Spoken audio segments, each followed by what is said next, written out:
Hello everyone and welcome back to Alan Wake 2.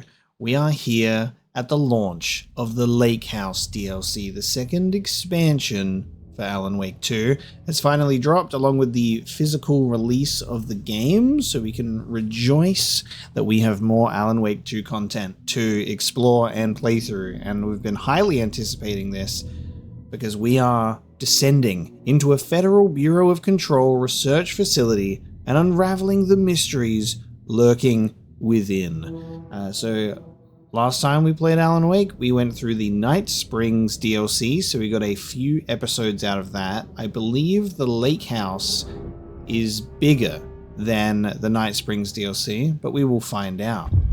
Let's play and dive in.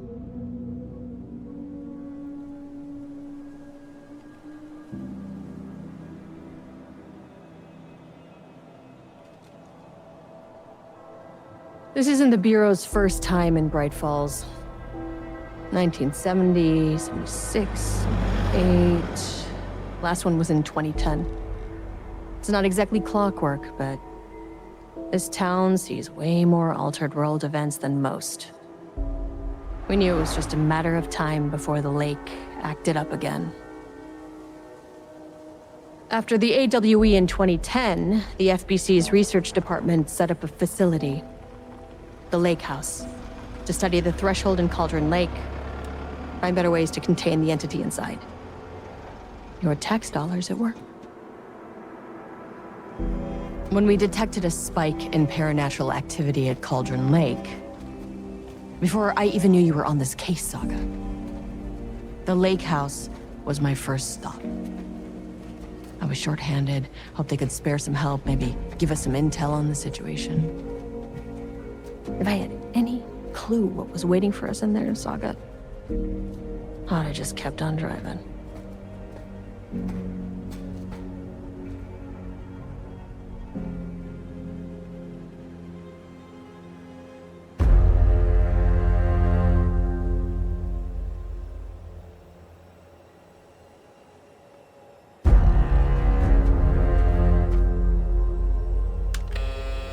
This is Agent Kieran Estevez responding to an AWE alert in the vicinity. I need to speak with the Marmonts.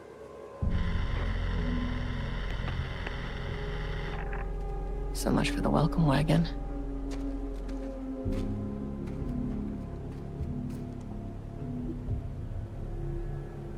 You all set up the perimeter. We're on the Threshold's doorstep, so keep your eyes peeled. Yes, ma'am.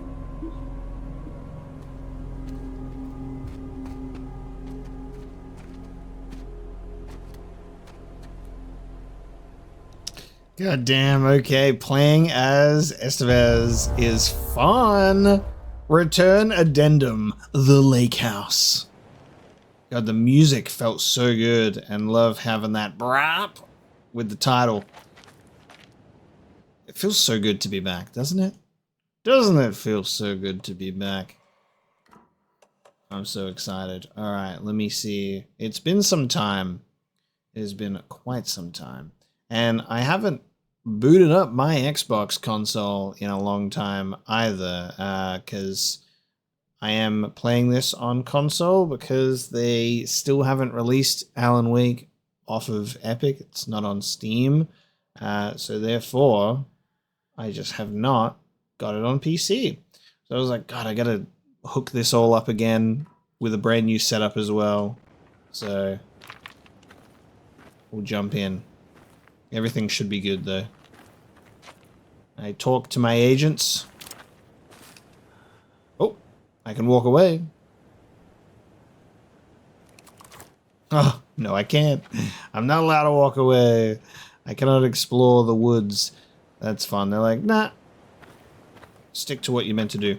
Something that I really do appreciate about the Night Springs and Lakehouse DLCs is it's one of those situations where they do work the DLC into the main story, so people that are playing it for the first time can come across all of these different parts of the story naturally, but then we also get the option to jump right in, which is very nice. Now, the Lakehouse, when we were first playing Alan Wake as going through here as Saga, there was nothing for us here. So I'm excited for us to finally have something. Agent Kieran Estevez, requesting entry. I don't have time for this. Gotta break in. Just my ID card, my FBC identification card belonging to Agent Estevez, yes. This shouldn't take long, okay? You see anything, radio me. Roger that.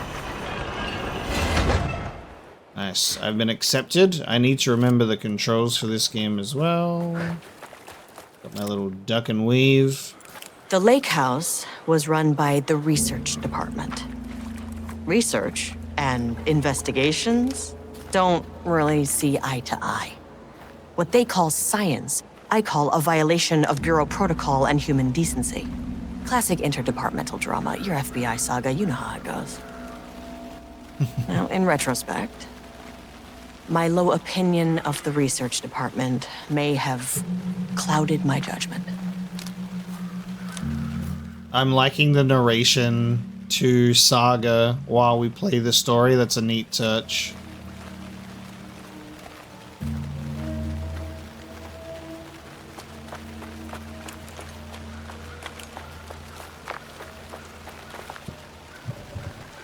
So we got 2 heals, we got 2 batteries, we got handgun ammo, and an FBC pistol. And now FBC flashlight.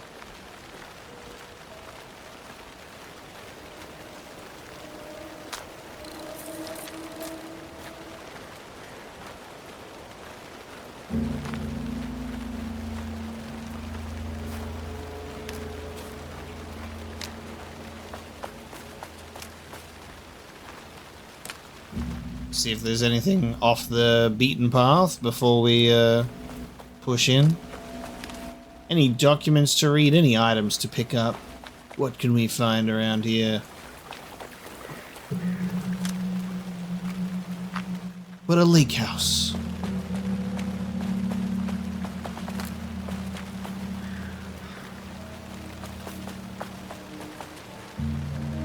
Nothing at the picnic table. Unbelievable. Alright. Let's head in.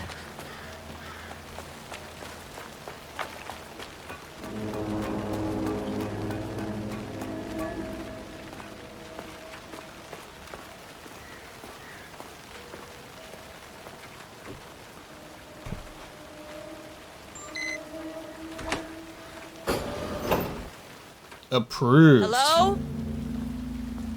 Agent Kieran Estevez, Investigations Department.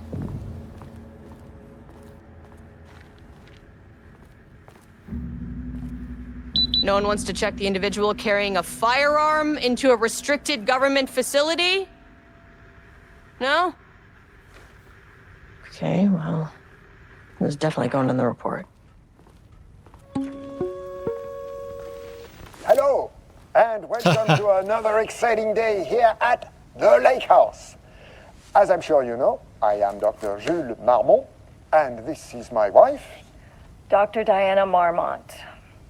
And together we are the heads of research at this facility.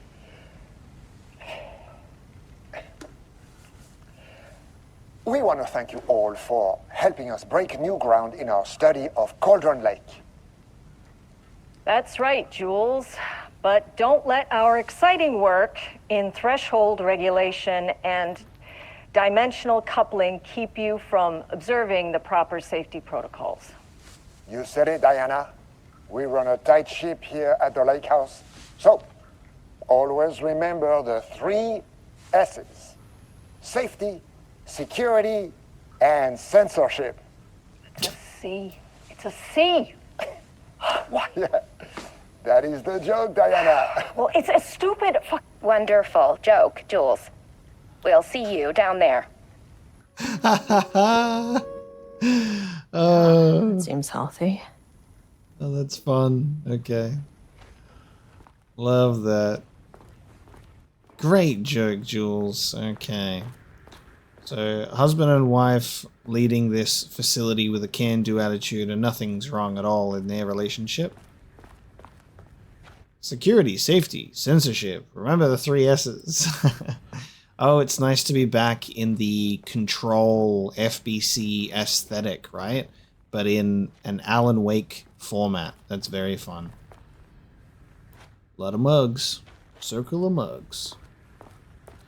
Dr. Marmont here to remind you to put in 100% effort today. This is really nice because what I love about what Remedy's doing is they had Control and then they had the DLCs of Control and then have the AWE expansion be the Alan Wake expansion, you know, tying it into the Alan Wake narrative. And then their next big game there was Alan Wake 2.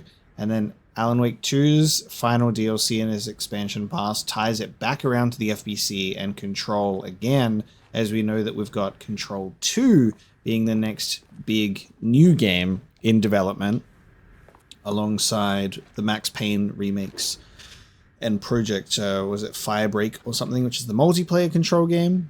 But it's kind of fun how it, like, they're looping. It's not a loop, it's a spiral. They're spiraling into each other, these two different IPs. I love the Remedy universe. It's so fun. So, 14th to the 7th, 2023 from Ava Romani to FBC personnel. Status update in regards to the oldest house. To all staff, on-site observation teams report that the oldest house is still under active lockdown. Status of Director Trench, management team, and all other personnel inside the oldest house at the time of the lockdown's initialization remains unknown. Observation teams have detected fluctuations in the redacted field originating from the oldest house as of redacted, increasing in strength as it loops through a specific pattern every redacted hours. These readings are currently being analyzed by research staff in the Boston office. Any personnel with information pertaining to this signal should contact them immediately.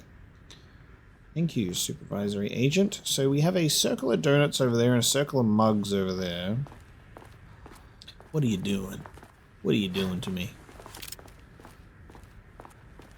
Took the last cup of coffee, brew a fresh pot. There's our husband and wife. Experiment in progress. Love that for us. That's handy.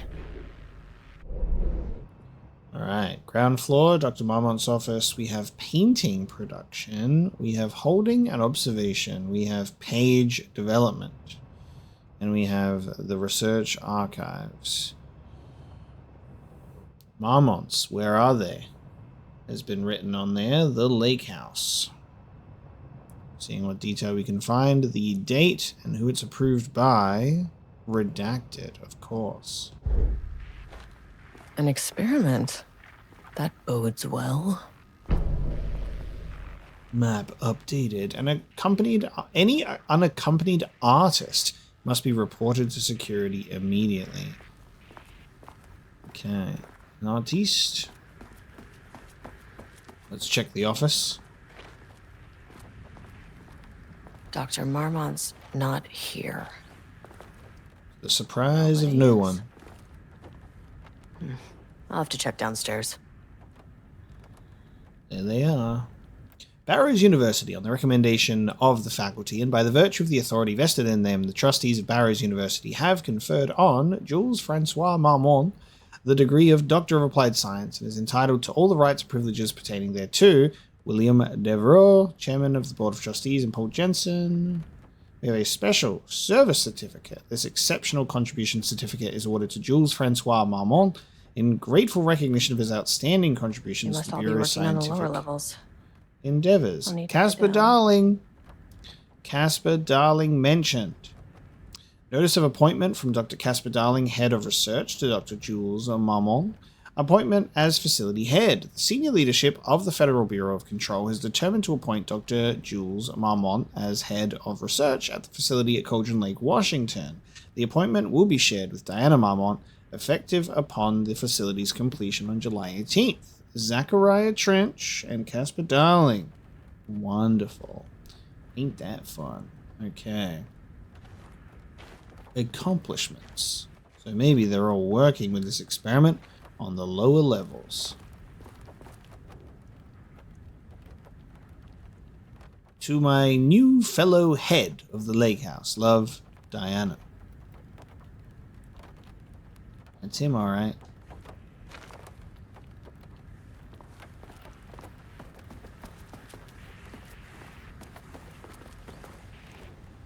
Got any games on your phone? Let's take a look. Research profile subject P. 18th of the 4th, 2020. Summary. Through extensive testing, the subject has been confirmed to possess an intrinsic paranatural ability that manifests exclusively during the act of painting. The paintings feature scenes or events he would have no knowledge of, even sometimes painting an event before it occurs. This effect has been proven multiple times and has an estimated 40 to 100% success rate. Note the lack of precision in this range is due to the team's inability to prove that a painting's content will not be realized at some point in the eventual future. Researchers asked to reiterate their hesitance to publish any concrete statements surrounding the subject and his ability at this time, as the nature of the paintings and their paranatural effect have been exceptionally difficult to measure and quantify. Conclusion. The subject is suspected to be a Class 2 para-utilitarian, though additional testing will be required to confirm this. At this time, his ability is not believed to be a direct threat to himself or others and can be controlled.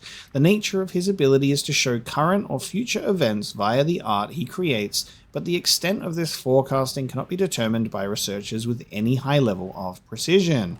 Unlike the art created by Alan Wake, there is no evidence the subject's art is directly manipulating reality via the shadow's energies. I like that inclusion. It's more of like a oracle type premonition situation instead of creating those futures. Replacement keycard request form. Please fill out the fields below before delivering the form to security. A new keycard will be issued to you once your request is processed. Name, Jules Marmont. Position, co-head of research. Required clearance, the highest one. I forget what it is called. Reason for replacement, my old card went missing. I think we're going to have to go and find that. Indicate here if your card was stolen. How would I know if it is stolen or lost? Why do you not put microchips inside to follow them if you're so concerned with this? I am the head of research and I expect a new card on my desk by the end of workday. Here's a bundle of joy. Science fact of the day, September 14th, 2023. Though most famous for acting, Hedy Lamarr also invented in her free time. She patented a frequency hopping device for torpedo guidance systems at the age of 38. And from security and from the Security and Technical Support Division, all departments update to computer password reset policy. Effective September 13th, all computer passwords must be reset daily to address security concerns. We are aware this may be an inconvenient change and lead to difficulty remembering your password. We recommend using a permanent set of digits as the beginning of the password, followed by numbers that change daily. Try using significant personal dates, coordinates, etc. Do not use birthdays, the current date, phone numbers, etc. Please also remember that for the time being, passwords are not to exceed 6 digits. Thank you for your compliance. Okay, so we're either going to use specifically the 14th of September as the password, which would be 1409-2023. But if this is a American game, it might be 091423 if we need a password, which is probably for this computer. So let's do the American date logic of 091423. And that's not going to let us in, but we will go for 140923. That's not right. And that is not right. So we're going to now look at the dates over here, because it's probably going to be this. Maybe not. I forgot if there was a date on there, so hold on. So Barrows University, Special Service Certificate, Notice of Appointment, July 18th. Alright, we'll go for July 18th, which would be 0718 or 1807. But what year is that? Because we don't have a year here.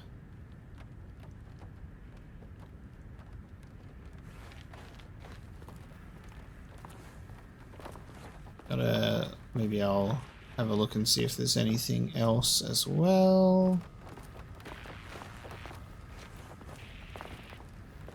Okay, let me look over these notes once again. So, replacement keycard, subject P 41820. Doesn't give me a specific date. Okay, let's think about this.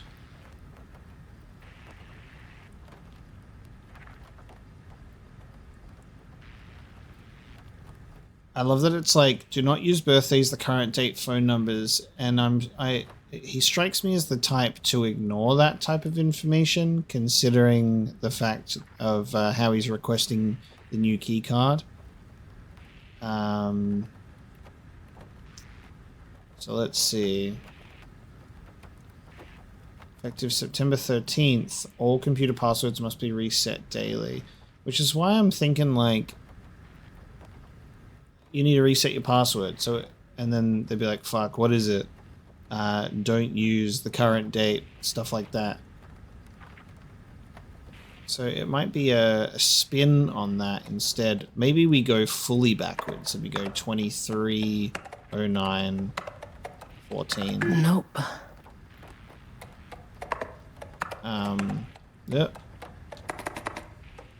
23, 1409. Come on. Okay. I feel like he'd be stupid enough to use today's date.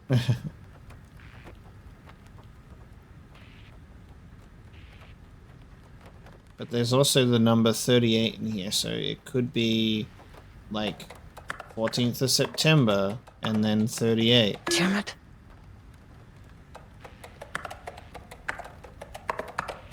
Because of the age, to mix it up a little bit. We're just like looking for numbers. So the only numbers that we have available to us is the September 14th, 2023 with the September 13th, 2023.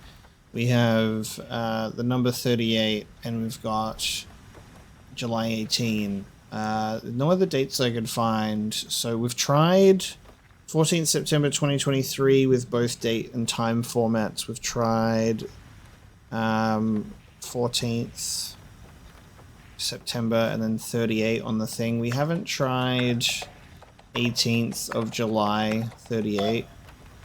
Okay. Okay. The only other one, the only other code combination that we didn't try yet. Got it. Wonderful. Okay. Unlock that door, please. Gov security. Security you can trust.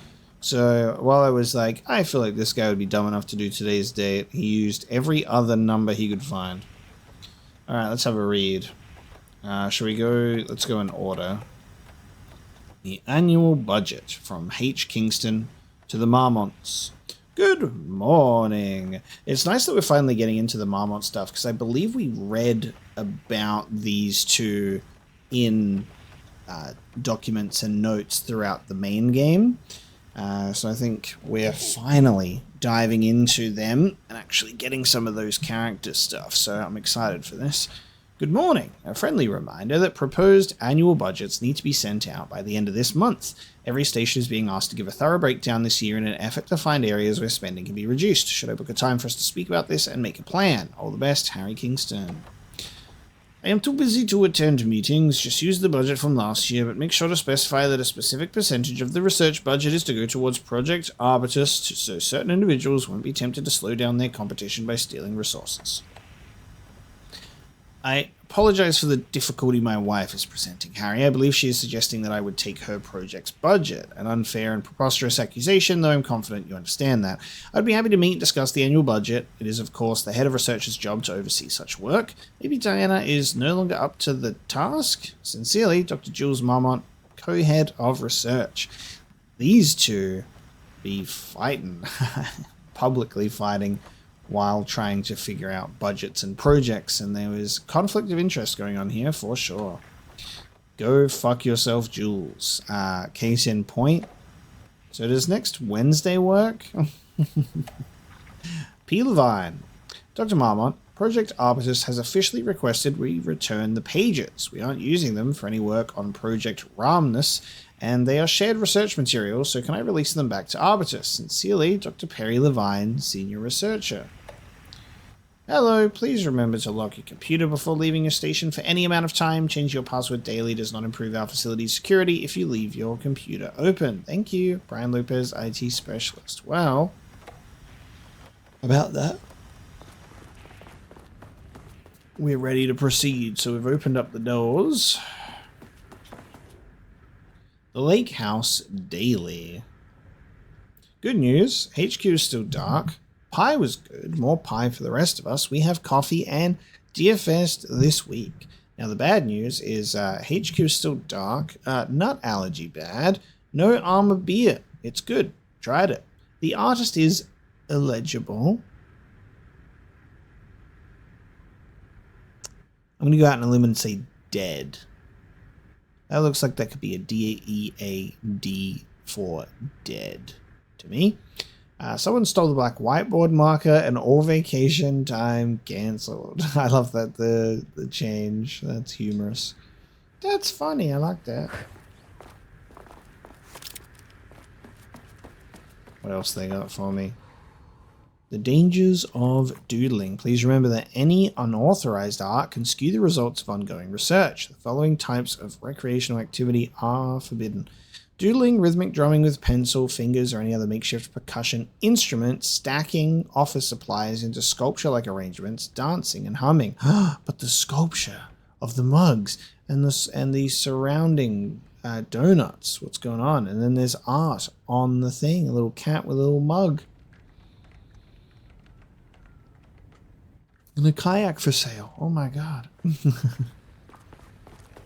Ramnus Daily Stand-Up. No doodling. Do not contaminate the lake house with unrelated art. Figurines, ornaments, decorations, and other trinkets are forbidden on employee desks. And someone's put the cat sticky note there again. This says, don't touch. And it's the most boring looking vending machine I've ever seen. Awesome. Can I go in here? Whoa. Hello. Power core, transport, and handling techniques. Level-wide lockdown protocol and procedures. This should come in handy. I have a security clearance card. Wonderful. And I've also got some cat photos and a service hatch with one shoe and one shoe only. It's one of my favorite things that I keep an eye out for in real life is sometimes you will see one shoe and only the one. And you're like, where did its friend go? You know? Where is that other shoe? That was a really interesting thing I would ask myself for a while when I would see a singular shoe in public. Like, where's Shoe and what have you done with him? Alright, I guess we'll take that security pass with us.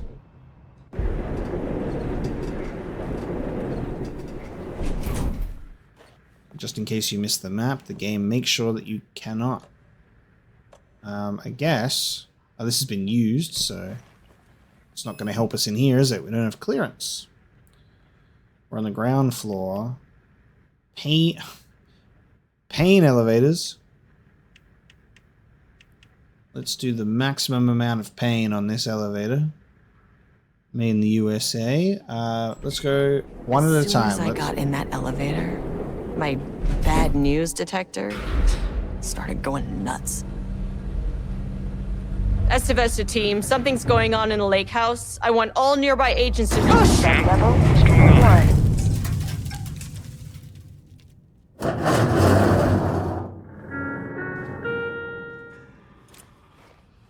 Well, we're not going to the other floors anytime soon. Agent Estevez, what's your status? Unknown at this time.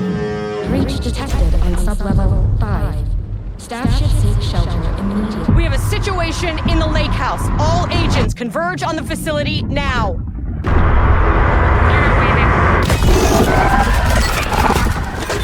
Oh, fuck. Oh, shit. Belay that order! Shit. Too late. Where's the fucking elevator? Huh. Okay, so... Okay.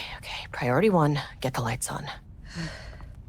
Standing around in the dark near Cauldron Lake, they're not smart? So there's paint everywhere. So this is our painter. So maybe it's not the painter is dead, but the painter is something and not very good. But also, it's dark place, shadow stuff related, because we've also had flashes of Mr. Scratch for a second and some other faces, which I think were the Marmonts. What the fuck was that? Oh man, okay. Sublevel 1 painting production. What the fuck has gone down here? What? Okay, well, I don't know what these paintings are going to predict. Is it going to predict my guts all over the walls? Because damn. It just looks like my central nervous system. And the horror vibes are immediately in, baby. Silent Hill 2 Remake and Alan Wake 2 DLC at the same time. We are eating.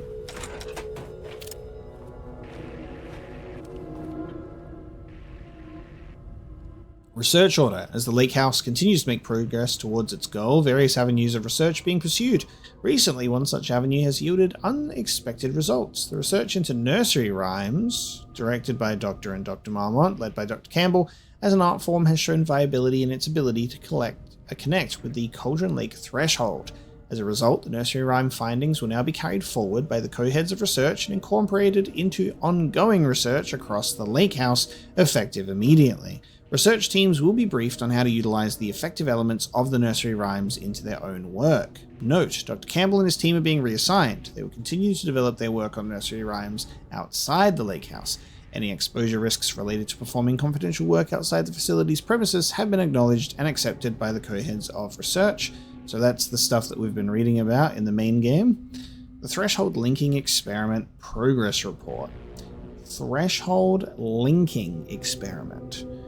The work to create a stable link between our reality and that of the Redacted continues. Progress is good, with all teams reporting high confidence that a successful connection will soon be possible. Recent efforts in utilizing the paintings produced by Subject P to adjust reality in such a way that achieves our goals were unsuccessful. However, this result allowed us to discard that avenue of research and focus solely on a much more viable one. Our new hypothesis states that the Threshold's energies, and thus its reality-altering effect, are drawn to pieces of art that contain significant level of emotion. This is supported by a clear trend in the data we have gathered over the years. If we can identify and quantify the emotion of an art piece, our work will speed up considerably. Work has already proceeded with an immediate focus on developing devices capable of measuring the level of emotion in any given piece of art. For now, our research will continue to focus solely on the art produced by Subject P. While no pieces of his have yielded successful results outside of their assistance in discovering the redacted pages, his proven status as a para-utilitarian makes his work the most suitable research material. Refer to file F2-15-3821 for full report. Now, this gives us some information that Subject P is a him. Is a man, so while no pieces of his have yielded successful results outside of their assistance in discovering the redacted pages, I would assume that is in regards to the Typewriter pages. Pretty good there. It's pretty good. I'll have to wait and see. So the paintings have been also linked with pages. Panel control room.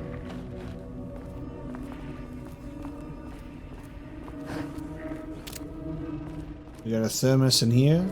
Is this a save point? It is a save point. I'll make a manual save in a new slot.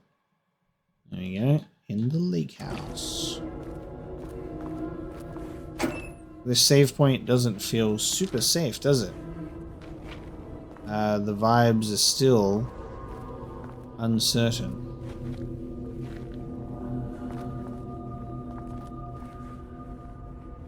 Okay.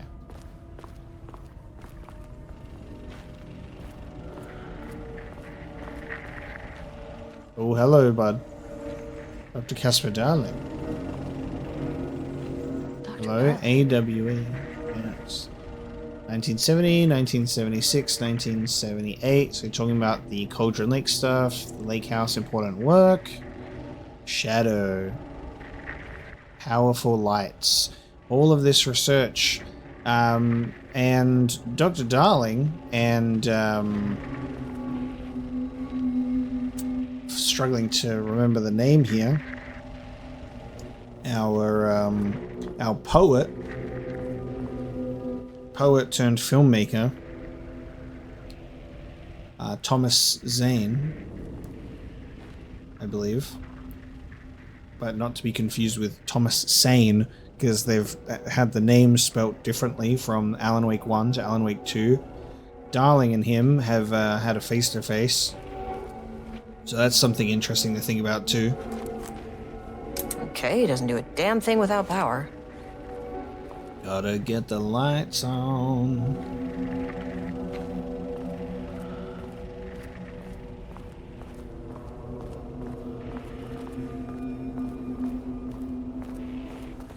Alright, let's figure out where power is. So, on this map, panel control switch.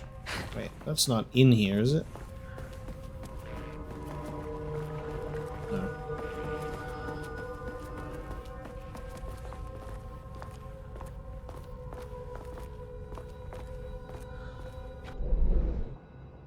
Or is it?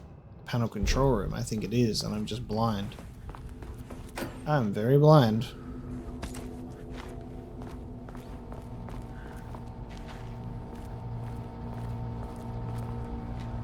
Installing power cores. Oh yes, I remember the power cores.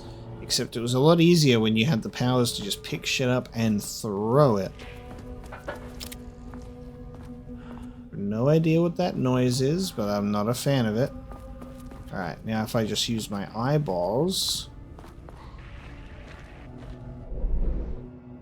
Ah, in here. Hold on. There it is.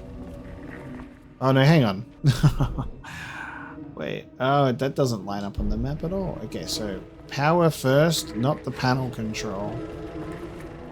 I thought that switch was the power switch. You'll have to forgive me. This released very late at night in Australia.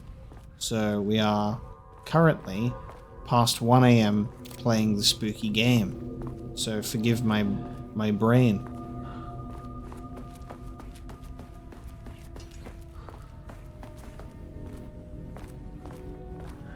We'll just run around. Nothing scary will happen to us, right?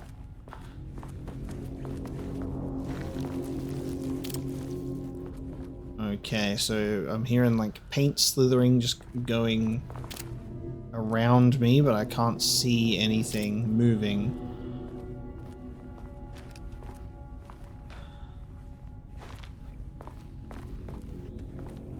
Once I get the power on though, I'm going to be able to take a look at some stuff. Don't like that.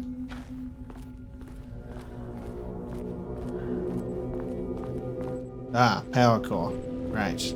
That is Take not power a core. regulation FBC weapon.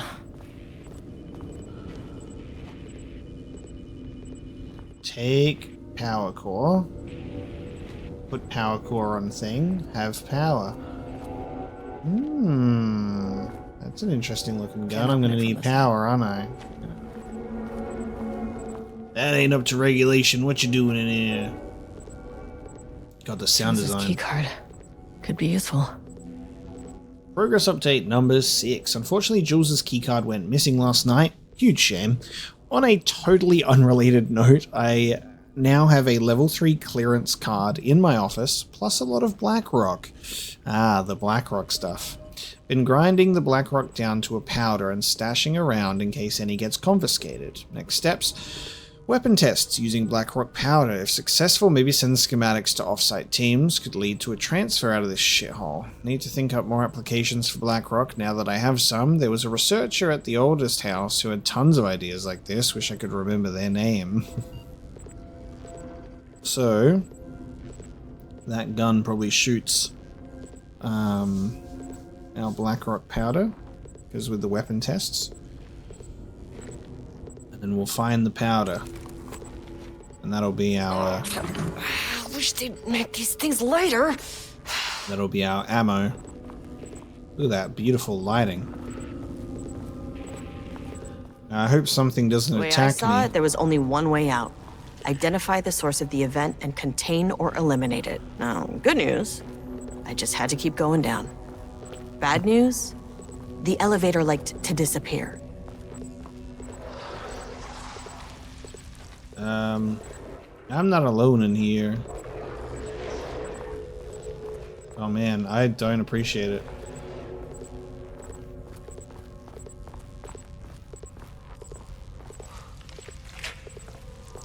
Okay, wait a second. I'm getting like goddamn Alien Isolation vibes right now, dude. That like, is that a motion tracker that I'm hearing the noise of? And is it getting closer to me? Am I about to get xenomorphed?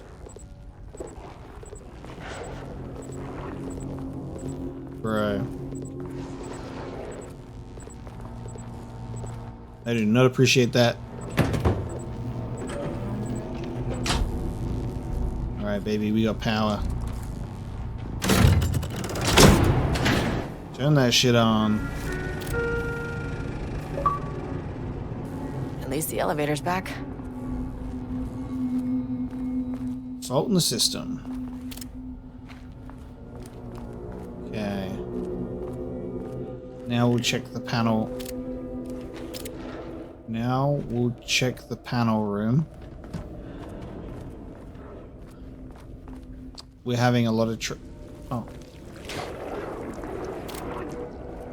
Am I having tricks played on me? Because it goddamn feels like it. Alright, let me read this because I forgot to read it on this computer. Well, no, actually, I can read the computer now because the power's on. Silly me. Hello, please remember to lock your computer before leaving your station. Pie Day. To celebrate the arrival of fall, I've brought a variety of seasonal pies from that local diner you all seem to love so much. Members of Project Ramness can come and enjoy them in the lobby near my office. All other staff should visit the other Dr. Marmont's office to see if she brought pie. Also, despite the ridiculous dramatics of last year, I have purchased the delicious pecan-filled pies. Happy fall! Sensitivity reminder. H. Kingston to staff. Hello. A gentle reminder that nut allergies are a serious health issue, and making light of them is not appropriate workplace behavior for anyone of any seniority level. Bringing nuts to the office is a health risk and should be avoided for everyone's safety. Thank you. Pages request. Perry, do not release any of those pages. Tell Diana and those fools on Project Arbutus that we misplaced them. An unfortunate filing accident. Tell them we're confident the pages will resurface in 2 or 3 weeks, but we are too busy making progress to look for them right now. Be sure you say that we are making progress, just as I wrote it above. God damn. The Marmonts are fighting, and they're not talking, and they're competitive. Attention! Missing Blackrock. Attention all staff, there is a significant amount of Blackrock missing from Sublevel 5. I suspect there is a misunderstanding, and someone has taken it to another floor by mistake. If you did this, respond to this message and we will fix the problem. Blackrock is a precious material. We only have so much of it now with the oldest house being closed. So we're going to get bits and pieces of the emails when we discover certain computers. So we can finally see the reply on that one. And we now have power. So we now have a beautiful looking save room in here. Instead of it looking a little bit scary. And now, interestingly enough, this is now different. First off, a huge thank you to everyone here. The Lakehouse has made amazing strides in researching the AWE here at Cauldron Lake. Great work, team. I wanted to come in person so I could check in on the latest work. I won't get in the way. It's not our view, so no reason to be scared. Do you hear that, Doctors Marmont? While I'm here, I want to focus on the relationship between the Shadow and the AWE site below the lake. The theory that the shadow even originates from the dimension this threshold is tapping into is compelling. Eventually, I want to understand how this dimension manages to convert subjective elements like art into objective reality. What are the constraints of this phenomenon? Can it, say, create altered items or even objects of power simply by manifesting them via a piece of art? These are the things we need to know to accurately classify the shadow. I mean, that name is not very scientific. I mean, who came up with that? Shadow. So, any and all proposals are welcome. Anything testing art's effect on reality by using the shadow's energy is preferred. To find answers, we'll first need a lot of data. No wrong answers. And when I return to the oldest house, I'll take back anything we end up with to run against a classified project called Hedron to build a comparative data set. I wish I could tell you more. It's very, very exciting. Non-physical forces impacting. Oh, no, sorry, I really can't. It is. You know what? Maybe some of you can come visit. We'll have to get your clearance, of course, but maybe that can. You know what? I don't want to take the entire day talking. So, the shadow represents a whole new area of research, and I couldn't be more excited to start digging in. It is a great new world, people.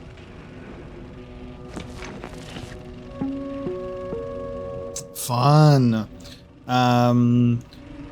If I'm remembering correctly, when we got to the whole oldest house thing happening in Control, Darling was gone at that point, so I assume that's what is going on, is he came here and did this stuff.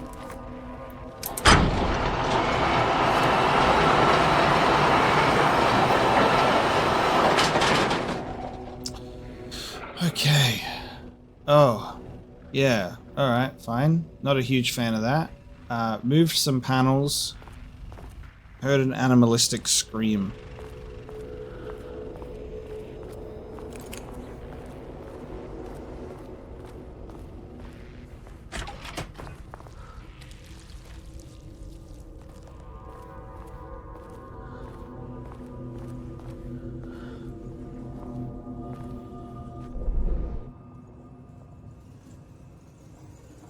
Okay, locked door, security clearance keycard is right there, and an unknown weapon. So that's what we'd like to do.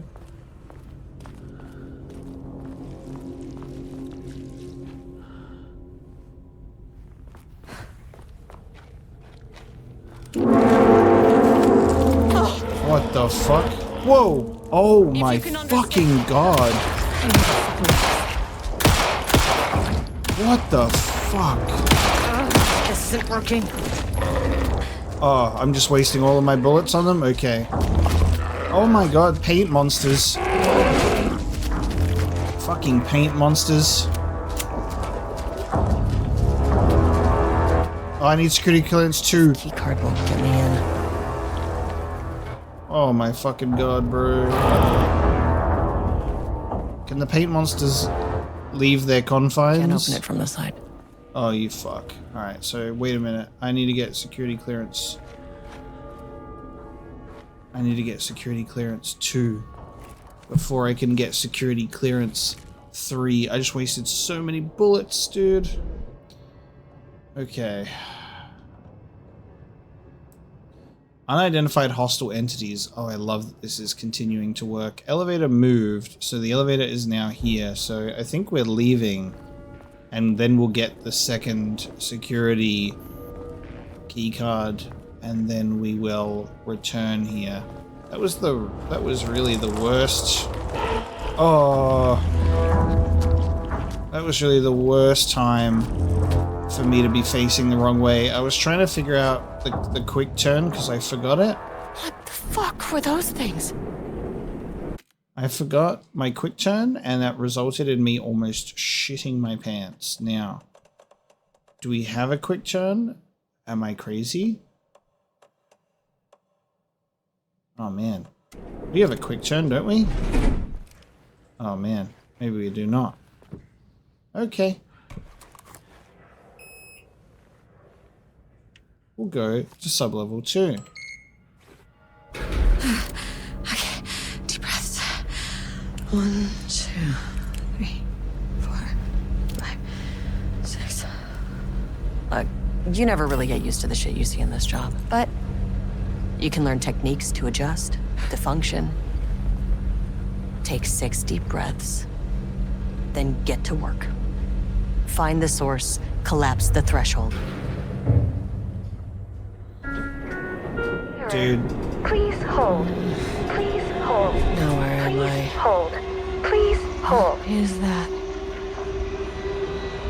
The fucking painting monsters, dude. That was so unsettling. Creepy, lanky painting monsters. Oh great, the painting's talking. Am I gonna use the flashlight on it?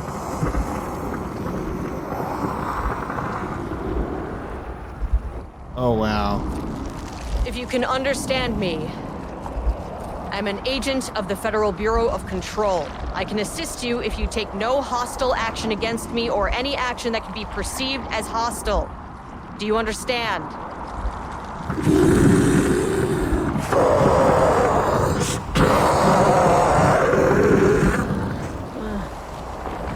Well, I'll be damned. So what kind of entity are you?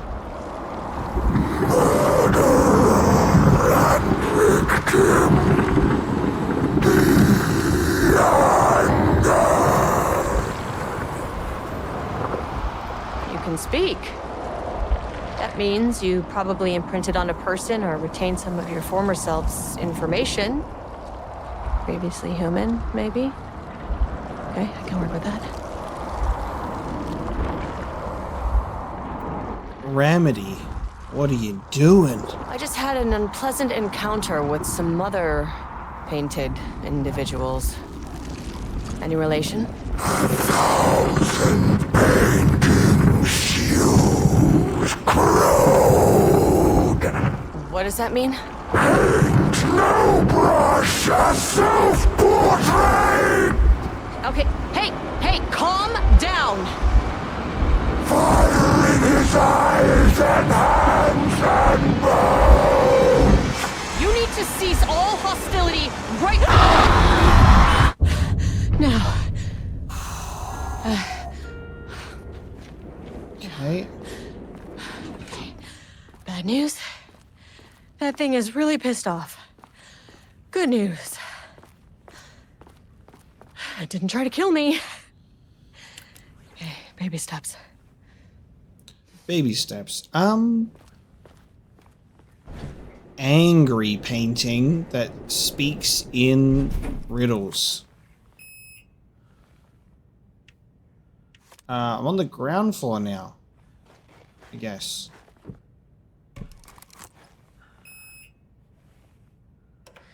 No access back to the lobby. Great. Only one way to go. I'll try for 2 properly. Angry living paintings are not typically on the Cauldron Lake bingo card. But something different was happening at the Lakehouse, and I couldn't let it escape. Bright Falls didn't need this particular cherry on its already shitty sundae. Sublevel 3. This isn't the floor I wanted. Yep. Fucking elevator. Okay, so essentially I don't get to choose where we go. The game is giving us a very specific pathway. And I'm okay with that.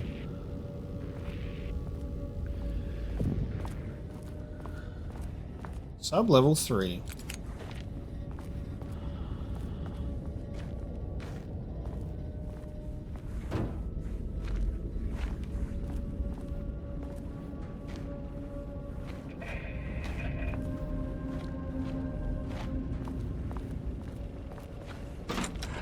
ATD Chief Technician.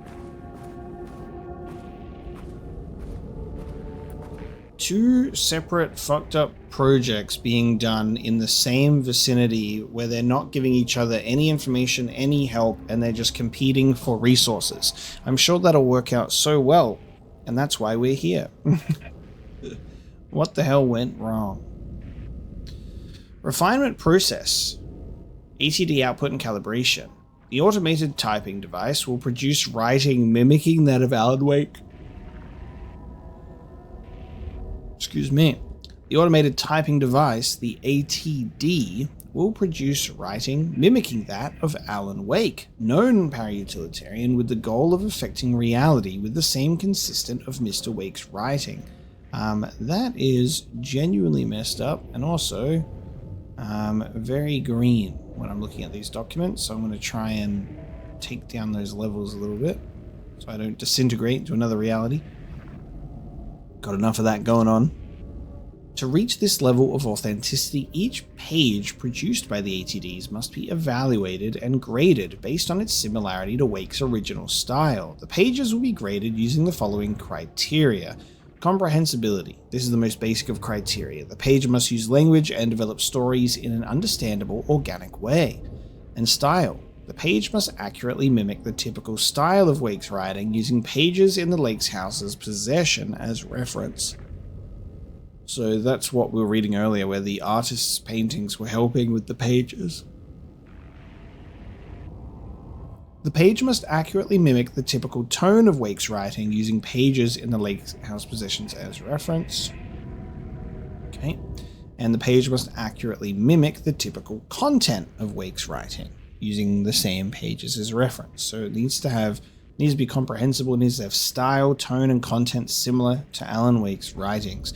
Once the pages are graded, they will be fed into the algorithm as preferred reference material, thus continuously refining the writing produced by the ATDs until they can produce near-identical stories to Alan Wake. Once that is achieved, we will provide instructions to the ATD on what to write, effectively gaining control of Wake's ability to link with the Shadow's power. I cannot believe that the Lakehouse DLC is giving AI machine learning algorithm storyline of like taking an artist's work and putting it in a computer to replicate it. Very well done. Very well done. Incredible. So we're creating these machines, see, and we're gonna feed it a bunch of voice lines from this particular person, and then we're gonna make it say and do whatever we want. And let's not even think about the moral implications. Rudolph Lane stood back from the canvas. He didn't recognize the piece. Did he paint this? His mind was foggy, unfocused. He knew the Marmonts were putting something in his food. A man in a white coat came to steer Lane back to his cell. He did not resist. He was too tired. He lay on the bed. But the stench in his cell wouldn't let him sleep. An acid stink. The turpentine. The paint. It was all over him. Years of it. 1,000 paintings. 1,000 more to come. A putrid weight he could never wash away. Cold hate simmered below the mist clogging his thoughts. Hatred for the paint. Hatred for the brushes. For the Marmonts. For himself. Okay. So, do we have a name for our subject P? Rudolph Lane? Also, are these pages written by Alan as reference material, or are they written by the ATD? This is going to be really fun, because it's like we've got notes and actual pages that have been confirmed to be here, but we also have confirmation that they are now machines churning out Alan Wake's style, tone, content, similar writings. But you have to think, like, is this a necessary sidestep from Alan Wake's journey and his spiral to get him out of the dark place, or is this creating Alan Wake's writing with his link to the shadow to then influence the events of the Lakehouse and Subject P? I feel like that is the focus. We have a painter, and this painter is painting things that are likely to happen between a 40 to 100% success rate. And now they are trying to create a machine that can replicate Alan Wake's writings to manifest reality. And then are they doing that to then write about the painter to then make the painter do things? You know what I mean? And then this is what like Casper Darling was talking about in the video just before, where he's like, can we use this writing or this shadow power to like create objects of power, create these things? This is really fascinating. There's so many levels to this, you know what I mean? Like, let's try and harness the power of Alan Wake for other experiments and see what can happen. Wild. So I think our painter's name there, Rudolph Lane. So words per sentence, a maximum of 12, a minimum of 1, and an average of 6.71. Is co-heads one word or two? So this is going into how to do the writing. Style contains dialogue, clipped phrasing, third person, omniscient, and broad timeline. The concepts: Marmonts, Diana Jules, FBC Lakehouse, conflict, and water dark.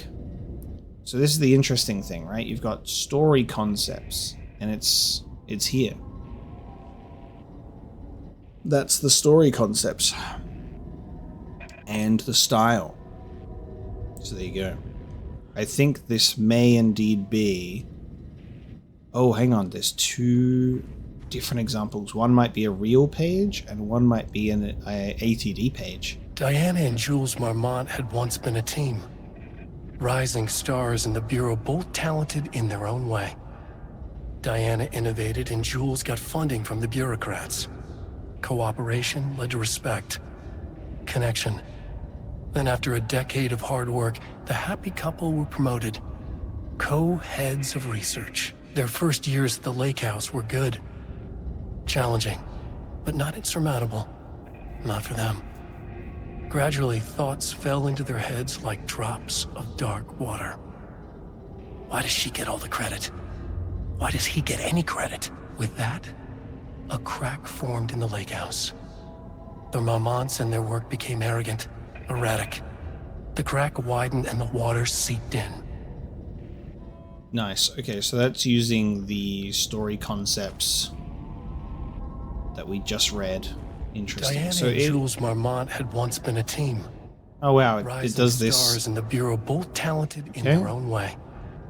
Diana innovated and Jules got funding. It does from the dialogue bureaucrats. both times. Cooperation, Character-centric, respect, lane, past tense, clipped connection. phrasing, higher adjective And after a usage, focused decade of hard timeline, work, the and story happy couple concepts, were Rudolph promoted. Lane, paint, odor, Marmonts, and Co-heads hate of conflict. research. So what we're seeing here is two stories with the same things.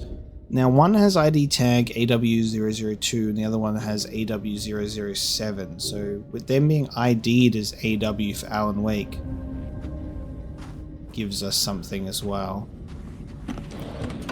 Very fun for us to just sit there and kind of break that one down and figure out what's going on. This is super fun. And I'll say it again, I'll say it a million times, anything that Remedy puts out, I will be experiencing. I'm so happy for the massive success with Alan Wake 2, because it's just given them such a gigantic push, because Control was already just amazing. But I feel like it's just this momentum building for Remedy, which is super fun. I'm excited for the Max Payne remakes, I'm excited for Control 2, the continuation of Alan Wake's story. Just hopefully it doesn't take a decade for Alan Wake 3, if there's going to be one. The organizational update. Moving forward, research the Lakehouse we divided into two distinct projects. Project X 10032AW, codename Arbutus, will focus on studying the writing of redacted Alan Wake, with Dr. Diana Marmont serving as project director. And thereafter, hey, can we have those pages, please? And then Jules is like, those pages will show up sooner or later.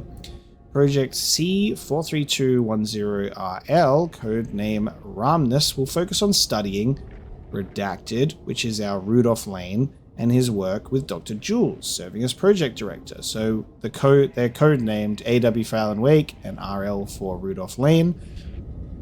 Staff will soon be notified regarding their project assignment and any required desk changes. Your patience is requested during this reorganization. This is a confidential facility matter and is not to be discussed with external agents or teams. If you have any questions, please contact me directly. Harry Kingston. September 12, 2023. Notes regarding a page of an Alan Wake manuscript I found in the archives. I checked the records, and this page is not in our inventory. I believe it manifested inside the Lakehouse directly. I won't be filing this page. It'll just send Jules into a panic. The page is written in Wake's usual style, so I can't say for certain if it's being literal or figurative when it calls us monsters. But what's interesting is that the page indicates that a painting succeeded in linking Cauldron Lake's threshold with our facility. Writing has always been the clearly superior avenue of research, but I never considered that the writing itself would dictate a different art form as the catalyst for our success.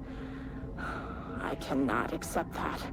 I can't allow Jules to stumble his way into success.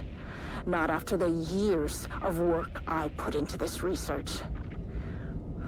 I got word yesterday that 2 writers are visiting Bright Falls.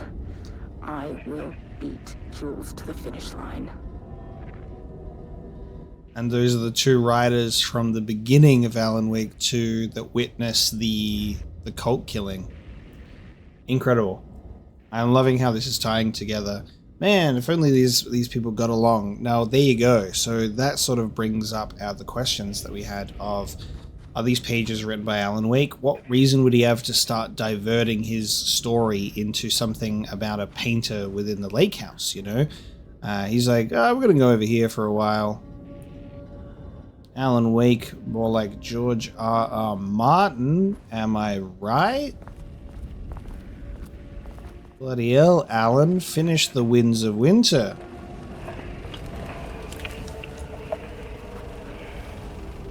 There was a crack in the Lakehouse. The Marmonts had let the lake in, but the water could not flow. It became trapped, stagnant, went bad. The truth was controlled here. The art was not art, just content for the experiment.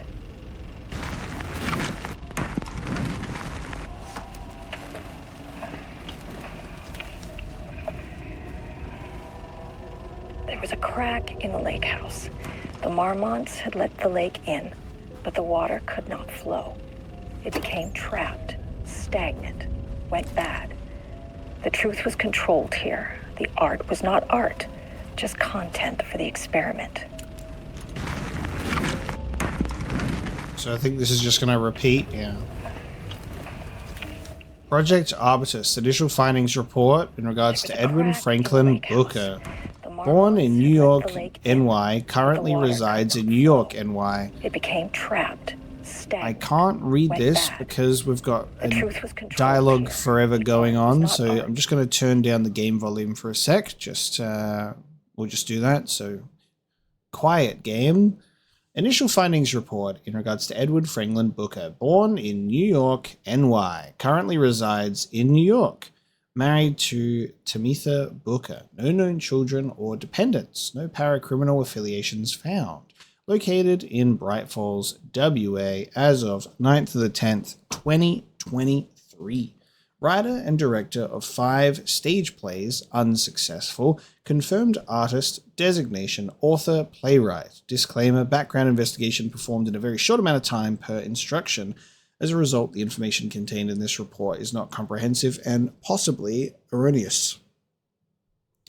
Nice. So these are the Bookers that we interviewed with Saga at the beginning of the game. And then that's also tied into, you've got like Alan's story in the Dark Place, and he's doing his Casey stories, and you've got these characters being utilized in those stories as well, because you go into the hotel when they're doing that performance as well. It's linking together. The initial findings report with Tamitha Madison Booker, born in Atlanta, GA, currently resides in New York, married to Edward, no known children or dependents, no paracriminal affiliations found, and located in Bright Falls. Author of 3 commercially successful true crime books. First publication was a poetry collection, unsuccessful. Confirmed artist designation, author, and poet. Disclaimer, background investigation performed in a very short amount of time. So there you go. Art was not art, just content for the experiment. That was them.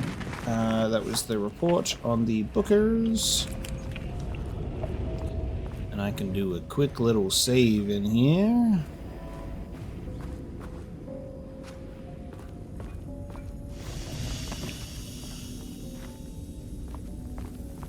Wonderful. Empty. You take me for a damn fool? I guess so.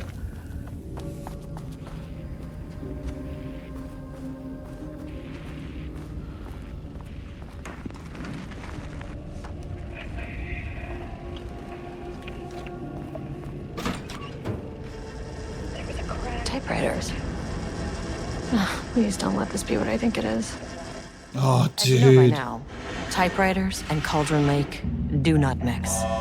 And a room full of them all clacking away? 100% bad news. Holy fuck, there's so many of them. And they're all still going?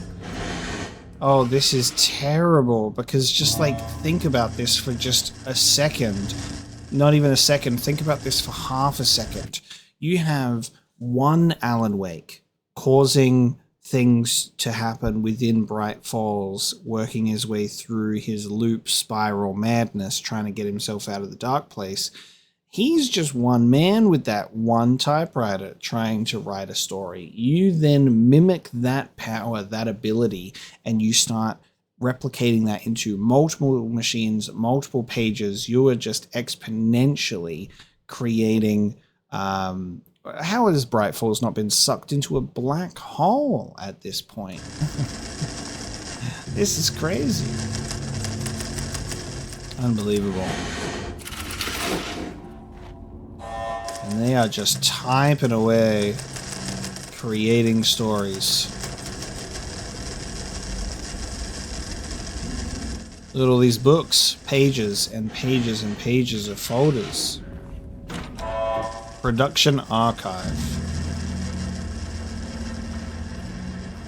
Do not copy Wake manuscript pages. Progress report, typewriter brand investigation. Investigation into the precise brand and model of typewriter used by Alan Wake with the intent to use this particular brand for Redacted and the ATDs continues to be unsuccessful. Sources contacted with discretion. Wake's publishing house, no useful information. Wake's agent refused to discuss client matters. There you go, Barry. Wake's spouse refused to discuss. Redacted. Result, no useful information. And checked all available online interviews, publications, elements pertaining to Alan Wake. No useful information. The relevant team will continue to explore alternative sources of information. The ATDs will continue to be operated with the available typewriters until Wake's preferred brand is known. Theoretically, replicating Alan Wake's style of writing via the same brand of typewriter used by the author should yield optimal results. The project director has indicated that a similar investigation should be launched into the brand and type of ink used in Wake's typewriter.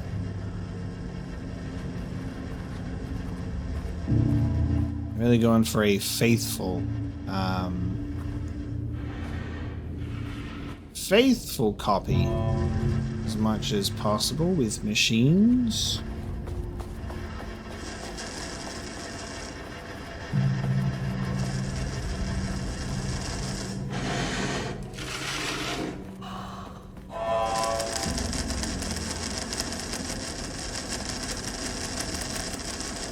Okay, I need security clearance too.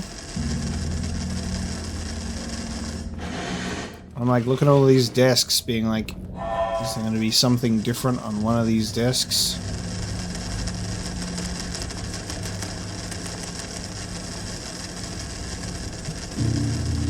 Bit of projector in that room down there. A broken typewriter.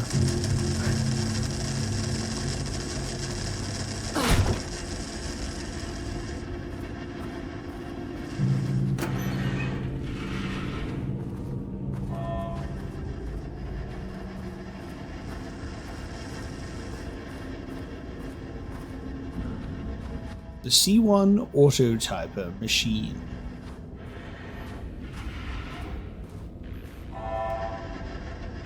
Research notes, Project Arbutus, content of Wake manuscript.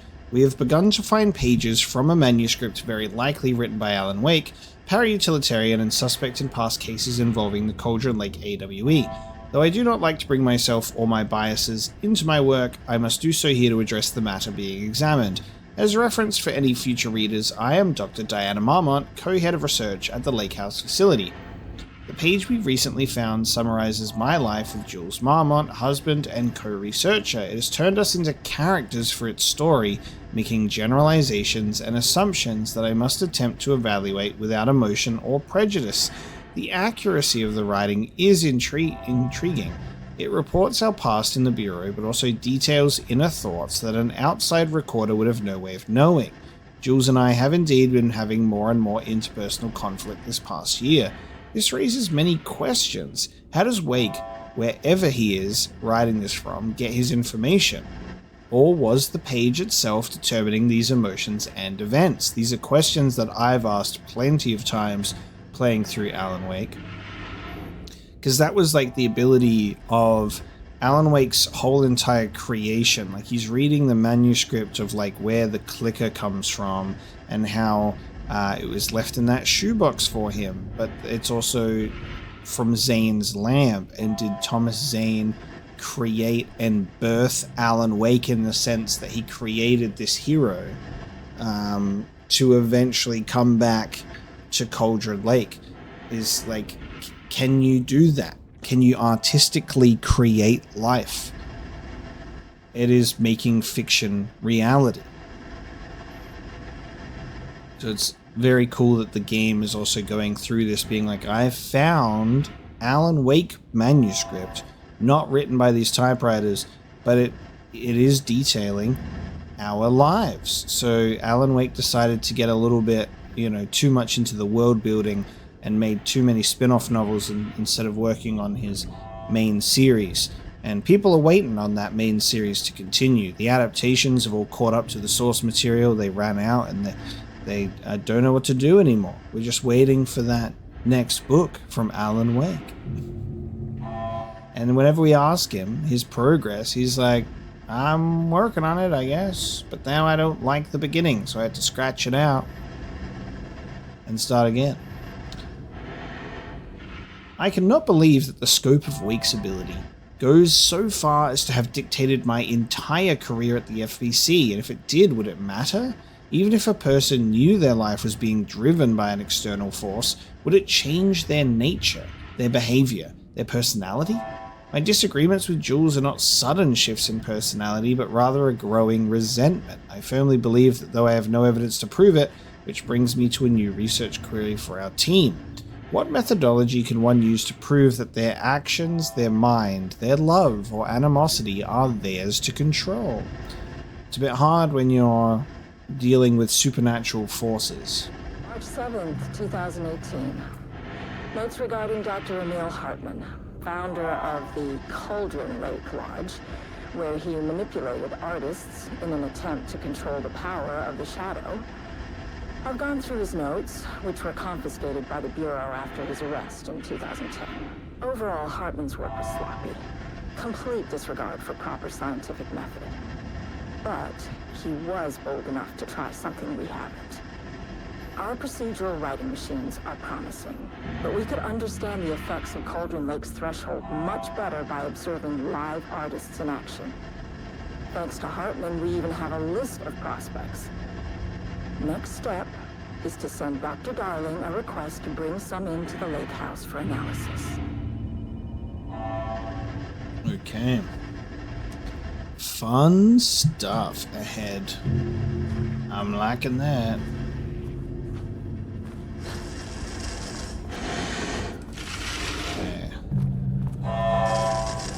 from here.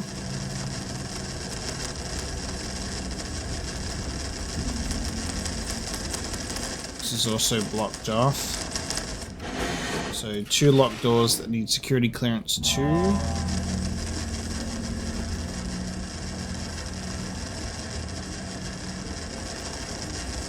Can we go through these double doors?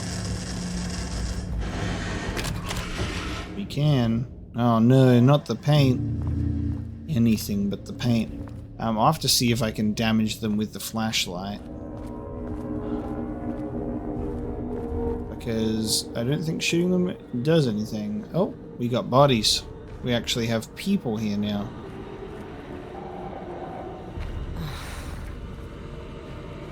Shit. Huh.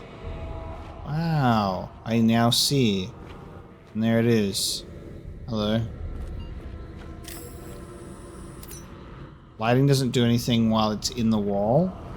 But I guess it'll come out of the wall at some point. Oh, hello. I can never say no to extra firepower. And an inventory upgrade. Nice.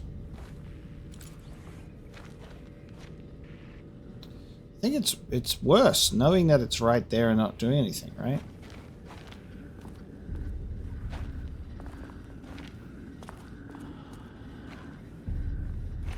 We don't know if we can kill these painting creatures, but it didn't seem like my pistol was doing anything. Back where I started.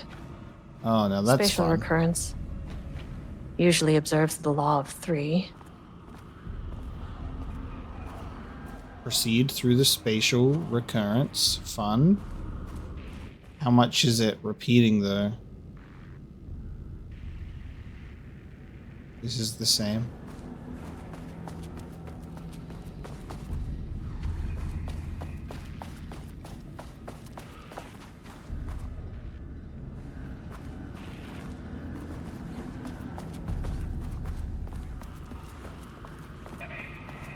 Are these new pages? Rudolph Lane stood back from the canvas. Nope. This contrived overlap rebounded on itself. Ooh. Compressing, compounding, This is new, though. reflecting, and refracting. An urban legend and a murder in constant imbalance. Cause and effect hopelessly tangled. Arranged wrong, the dream logic flawed, the feedback loop doubled and redoubled, out of control. The pressure kept building, looking for release.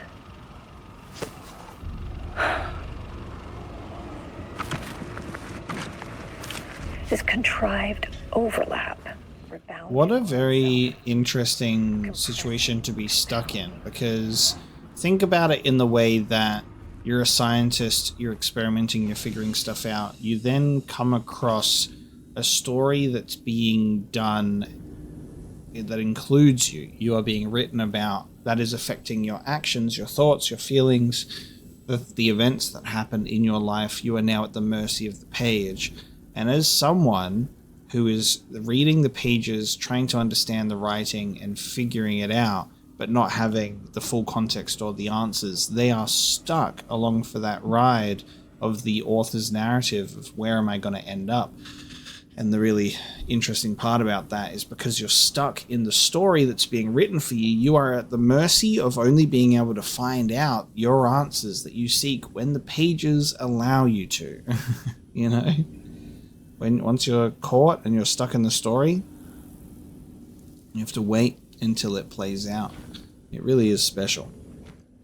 So let's continue going through this spatial recurrence, because currently the environment is... Shadow is here. The environment is... Okay. The environment is recurring. However...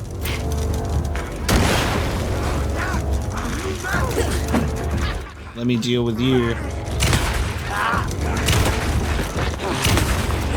Oh, you just shrugged that off. Whoa, okay. That guy took my flash grenade. Jesus Christ. Whoa! Huh? Another dude just came out of nowhere and just went BOOM across my screen and just killed me. Holy shit. Okay. Where did that guy come from? This Contrived. Shall we try that again? Alright, there's a group of them. And a big guy, the Shadow. Shadow is here. Hey guys, let's try again. There we go, got all of them that time.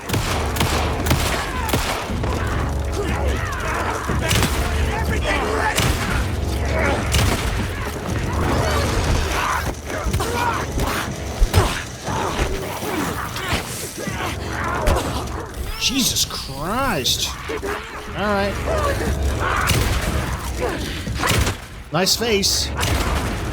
Oh, I see. I see. Okay. This is the guy that just came and knocked me the hell out. I get it now. He's already, I don't need to even use the flashlight on this guy. Jesus. Some staff down there had been corrupted. Shit just kept getting worse. Okay. So I ran out to greet our shadows only to be cleaned up by the big dude with the pipe that I didn't even know was there. Wonderful. Yeah, that guy before, he shrugged off so much. That was crazy. Alright, I guess we want to keep pushing through this this loop. Maybe trying to make sure that we collect what we can along the way. I said that there was a container over here. But unless the container only appears in a specific recurrence.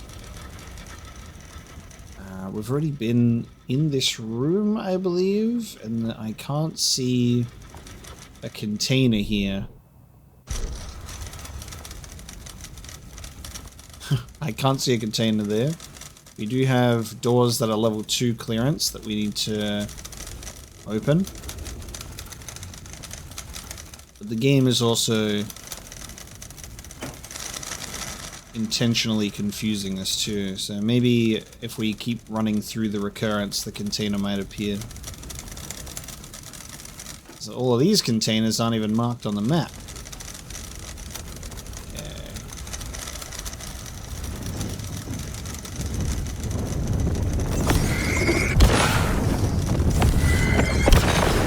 Open up.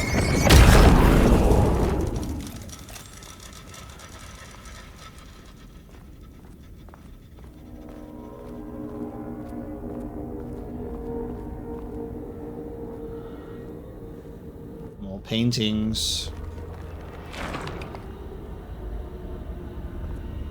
Oh, it moved. You fuck. Also, at the anniversary update of Alan Wake 2 did actually add a quick turn, which is very nice. The default for the quick turn is to press back on the left thumbstick twice, but I find that just feels very strange. So if you just turn on the alternate control, if you hold back and just press the right thumbstick, it's much more reliable.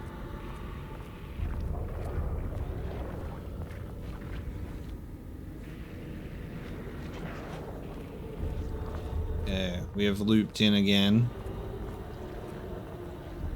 More paintings. I don't think we can do anything to the paintings either. Once they came out, we were just running from them.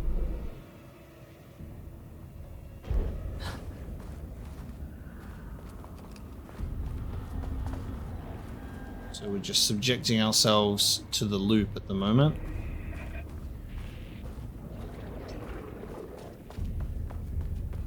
Loop Except 3. we've added... Should be the last one. I keep coming back to this page. Okay, there we go, should be the last one. It's like he's warning us. But about what? I mean, what does it mean? This page scared Jules away from the work on Wake's writing.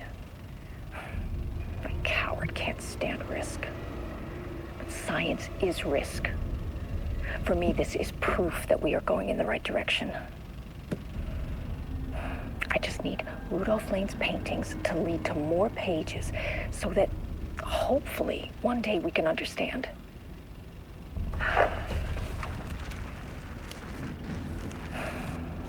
Okay.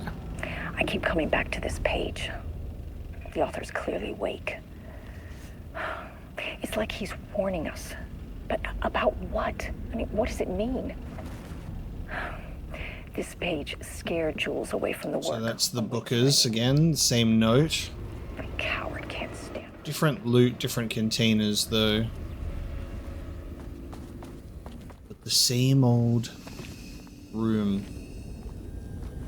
The thermos is in a different spot.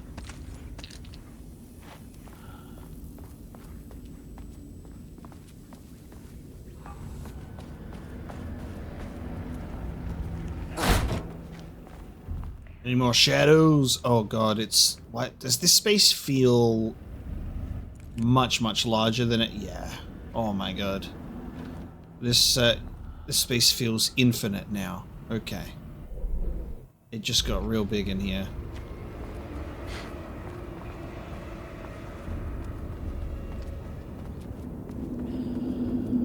Oh man, okay. Oh. Not the infinite typewriter room, and the further you go to the edges, the more it looks like you'll get swallowed by the shadows.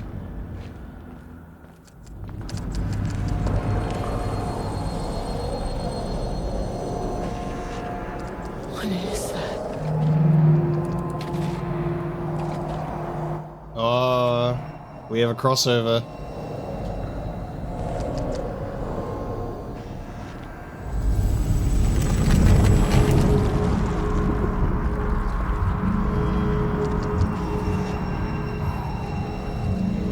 Painting?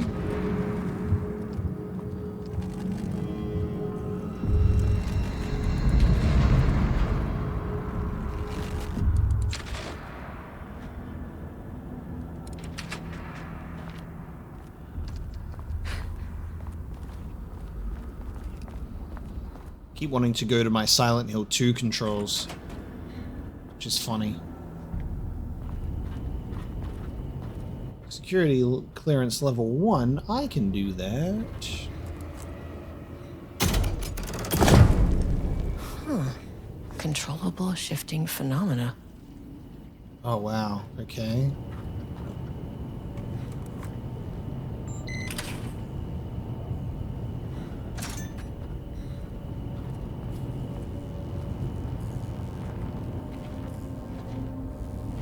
Are we taking the power with us?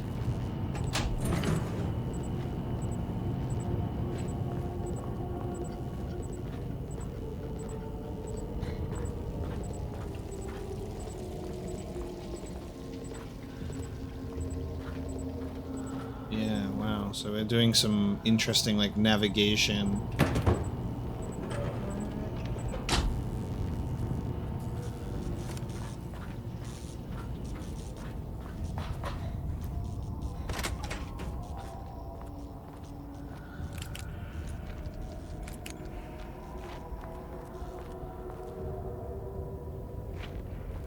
Interesting. Can't do that yet. God, just the wall of the infinite tables of typewriters. Let me in here.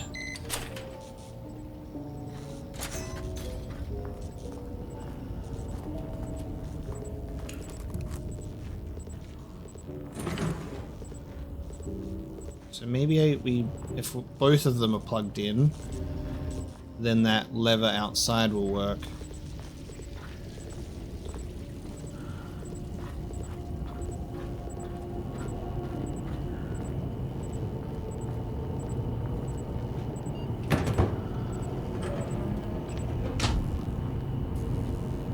Perhaps.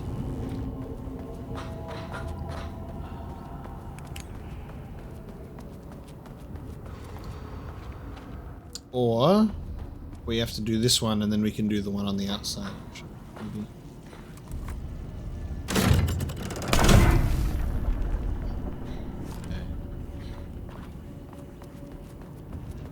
Can I do this now? Yes. Gotcha. It's you again. Angry hallway painting. You again.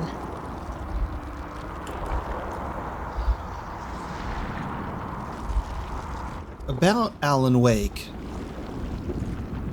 And what happened to you? What happened to you? Did the people here do this to you? Marmonts plugging his head.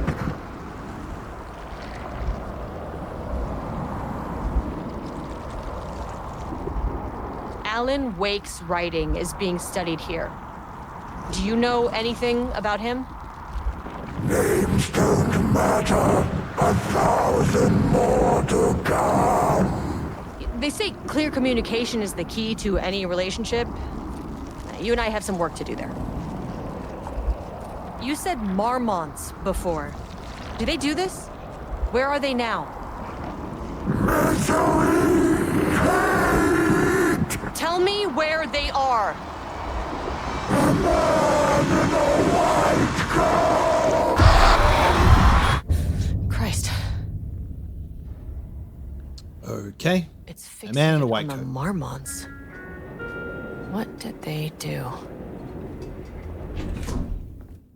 Drove a painter to insanity. Tried to copy-paste Alan Wake's writings in a way that was clearly never going to work out. You know, just normal things. Alright, sublevel... We're on sublevel 3, so I guess we want to go... Well, actually, we tried to go... Did we try to go to 2 and then it automatically took us to 3? I think we... Access denied. Yeah, we won't be able to get to these. Card isn't gonna cut it.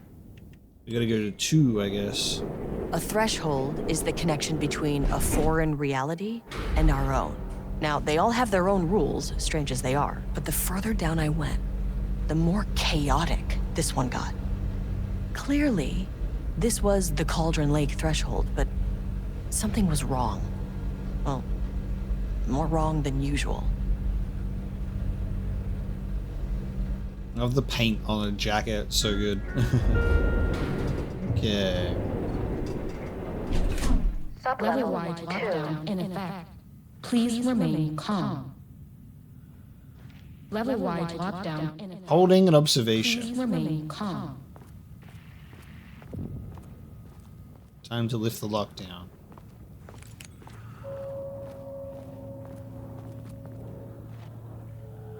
I think playing as Estevez is such an interesting choice. I think when the DLC was initially announced, people were really hoping for Jesse to be coming on back, because we got to play as Jesse for a little bit, but it was like not Jesse in Night Springs, but that was very fun. Oh my god, okay, we just got shadows in rooms. Are these doors locked?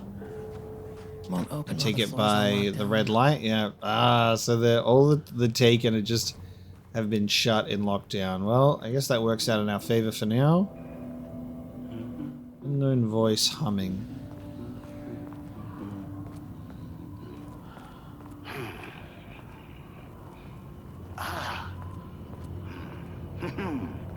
Finally, someone who was in Whoa. the painting. Oh shit. Okay, it's one of the bookers. Hey, hello. Who are you? Sorry, got a flow going. Can we do this later? No, we cannot. I'm Agent Kieran Estevez. I'm with the government, and I need your name. I'm Ed Booker, the playwright. And I'm hitting my stride here, so can you guys stop with all that banging and screaming? It's throwing me off. Where do you think you are right now? In an immersive writing workshop. Well, bad news, it's not a writing workshop. Good news, it's not a writing workshop. Right. It's a government facility studying the power of creativity. That makes way more sense. Look around you. How is this a workshop? You have to stay in character. I get that. I'm in the theater business too. And look, the sets, the costumes, all great in that, campy, 70s sci-fi kind of way. But you could dial down the role-playing like 15, 20%. Just some professional advice. What are you even doing? What are you writing? Well, after you all abducted me in the woods, I've been working on this manuscript you gave me because you need it for some experiment or something. I kind of forget the premise. But, I've had this block lately, and filling in the gaps of this story has really loosened me up. Copying the style is a nice constraint, but I still have lots of room to play. It's a solid creative exercise. Sir, whether you are aware of it or not, there is a situation here. I need you to stay in your cell until I can resolve the matter, okay? Uh-huh, got it. Hey, no one's been around with food for a while. I could go for some dinner when you have a second. Oh, and can I get my phone back? I want to call my wife. I don't know how Tammy found you guys, but she killed it. 5 stars all around. Yeah, I'll get right on that. Goddamn, okay. This represent capitalism, which means the flashlight is the power of the artist. Oh, this is gonna be fun. Tearing through the shadowy cloak of corporate cookie-cutter bullshit. Killer metaphor. So they have the automatic typewriters doing it, but then they've also got Ed with Alan Wake's manuscripts filling in the blanks of the story with his own stuff, putting his own spin on it. Meta commentary narrative, dude. Clip, but I can work with that. Short, to the point, visceral metaphors, dark imagery. Gonna listen to how he's putting this story together. That's fun. Retrieval order. Acquisition team is hereby approved to acquire additional research subjects for ongoing study. Darkness, trying to control the uncontrollable. It speaks to climate change, oppression, the disenfranchisement of immigrant minority populations. Lots of heavy themes in a dark sci-fi wrapper. Love it. Always has been. Prioritize outcomes as ordered below. Both subjects brought to the Lakehouse for study. Tamitha Booker, her work is more commercially successful, thus more likely to yield results based on proven cases. And Edward Booker, less successful than Tamitha, but theatre is more widely recognized as art than true crime novels. Observe the subjects at a distance and only move to acquire if the opportunity arises. Under no circumstances can this operation draw the attention of local law enforcement. Signed, Dr. Deanna Marmont. So you reckon that each of the Marmonts have each of the Bookers? And we'll find Tamitha in another part of the facility? I'd say so. Subject's writing must feature darkness, water, Marmonts, Jules and Diana, the Lakehouse, and conflict. Did anyone explain any of this to him? Oh god, and he do be sealed in there. Occupant is potentially dangerous. Do not engage unless authorized. Oopsie. Well, we went and engaged. I'll go to that desk, because there was a desk with the computer and another note.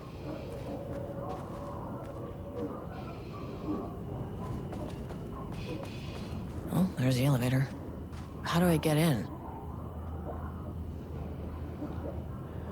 Hey, Mad.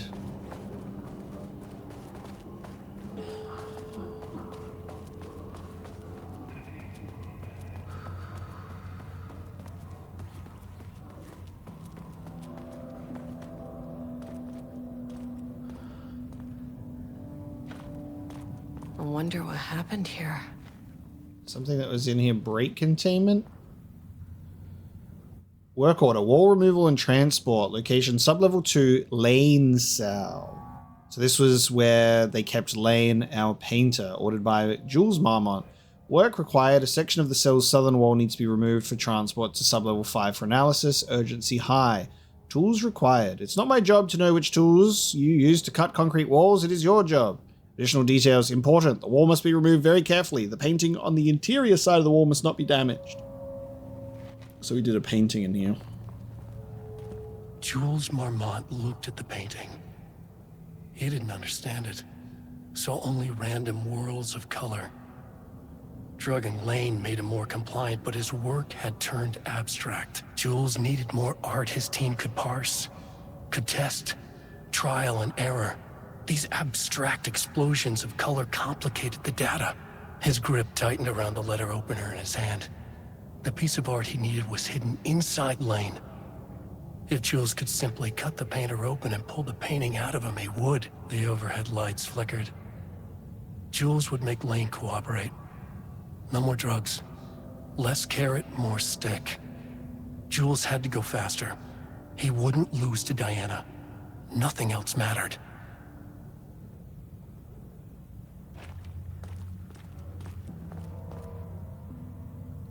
Subject condition report. Project Ramnus. Redacted.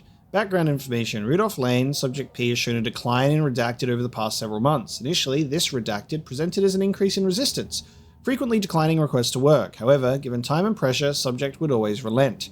Subject's attitude towards art has also undergone a change recently. He's disinterested in his work, quickly becoming frustrated and sometimes even damaging or destroying the piece before it's completed. In the past few months, his work has become much more abstract, no longer showing true-to-life subjects or landscapes, but rather conceptual art that is much harder to define or categorize. Whether this sudden interest in abstraction was a form of rebellion, a consequence of growing redacted, or a source of genuine artistic interest is unknown. Current situation. As of yesterday, Subject refuses to touch his supplies. He claims he will not paint anymore and wishes to leave. The Subject's refusal has effectively halted all research. While the team can continue to run tests on the backlog of paintings, they estimate that there is little to new information to gain.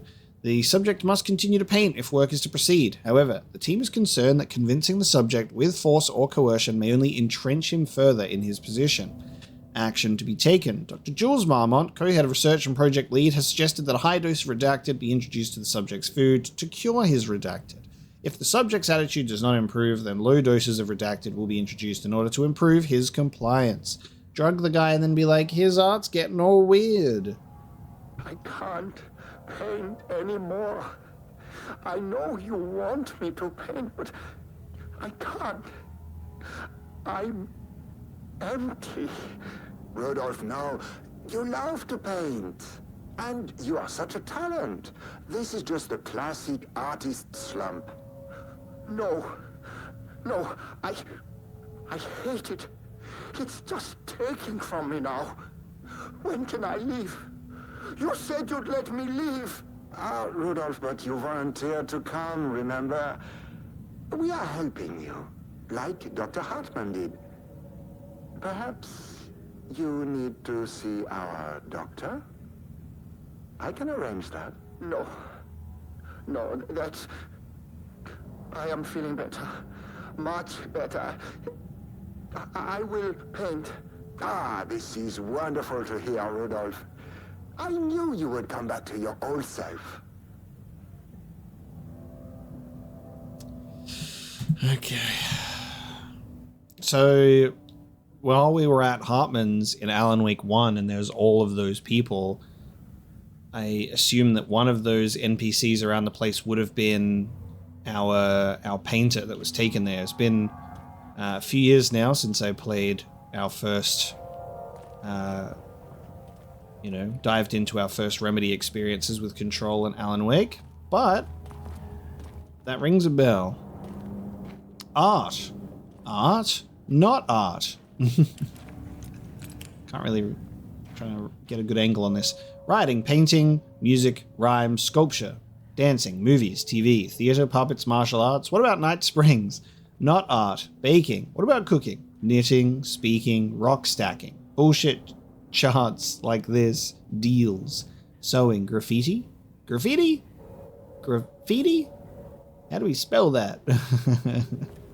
2 F's or 2 T's? Or neither. So they had this cell here and removed the wall. Page ID ARBB001. Continue the story from page ID AW002. Match the tone, style, and content as closely as possible. The crack was an emotional one, a line right through their marriage, their foundation, their Lakehouse. These thoughts and more flooded Jules's mind as he stared out the lakeside cottage's windows. The sun was setting on a stormy day. Rain-heavy clouds hung low, weighed down with the burden of purpose. Diana sat in her favorite deck chair, staring out across the lake's rippling surface. He watched the breeze catch her acorn hair. As if sensing his gaze, she turned her head. Jules looked away, flustered, then annoyed with himself for letting her affect him this way. He grabbed the bottle of red wine, poured himself a generous serving, and he kept pouring, his mind distracted by a thought. How did we get here? They had been at the lab, running an experiment. Then they were here. Why? He remembered thinking that a break from the lab would give them space to reconnect, to mend the crack, but he couldn't remember ever leaving. Wine was flowing over the rim of his cup, though he didn't even notice. He put down the bottle, scanning the lake. A faint shimmer hung in the air on the far side of the lake, like light hitting glass. The sort of thing you only noticed if you were looking for it. He felt like he had seen something like this before, but where? Jules! Diana's cry snapped Jules back into the present. She was staring up at the sky in panic. A deep shadow crept across the deck. Jules ran to the door, to his wife. Initial review in regards to Booker's writing. The first piece of content produced by the subject is severely disappointing.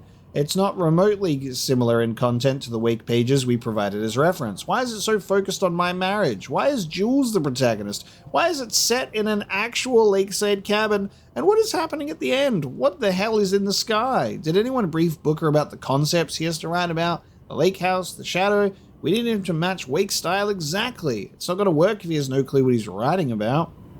We need to get this sorted. We need progress now. And why isn't he taking this seriously? When I spoke to him, he thought I was an actor. I want him to understand how serious we are, whatever it takes. Love it. Oh man, really?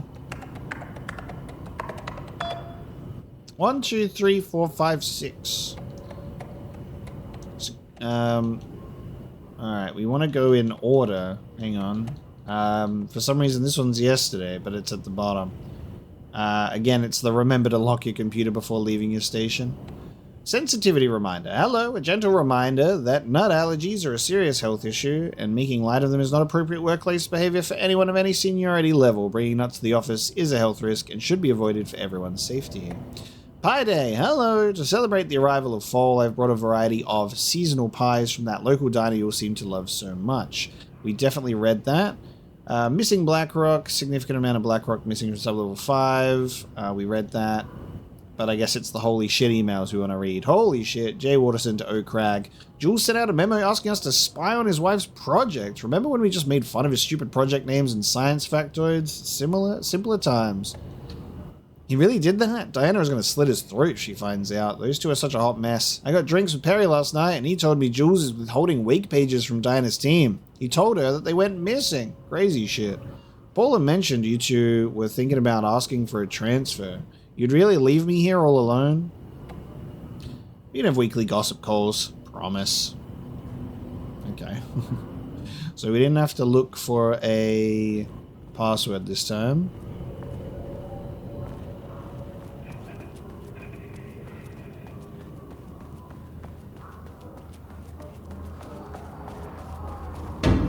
Shaded. Hope that glass is thick.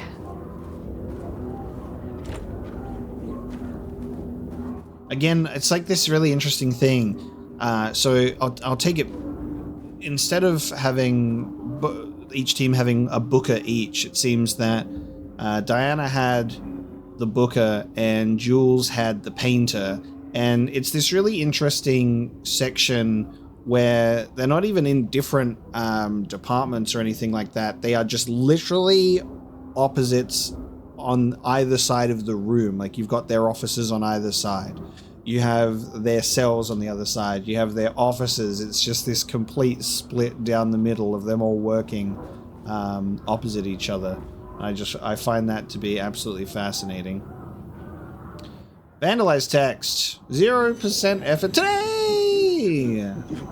Get away from me. I'm reading. Oh, fucking hell.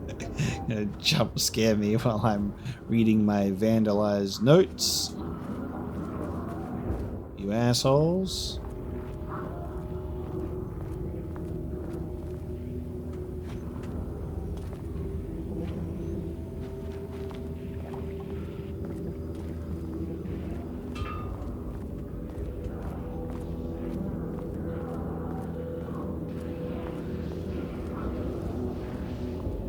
Well, maybe I don't want to lift the lockdown, because then I gotta face all these goddamn monsters.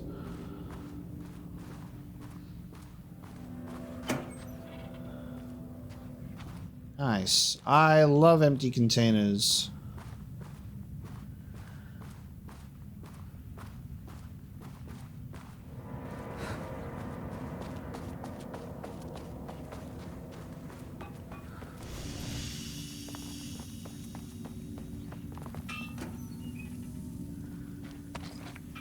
We have a singular flare.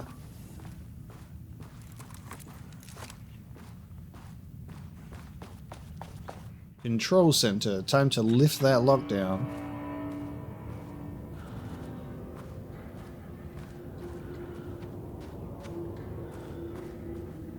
We prepared for a fight?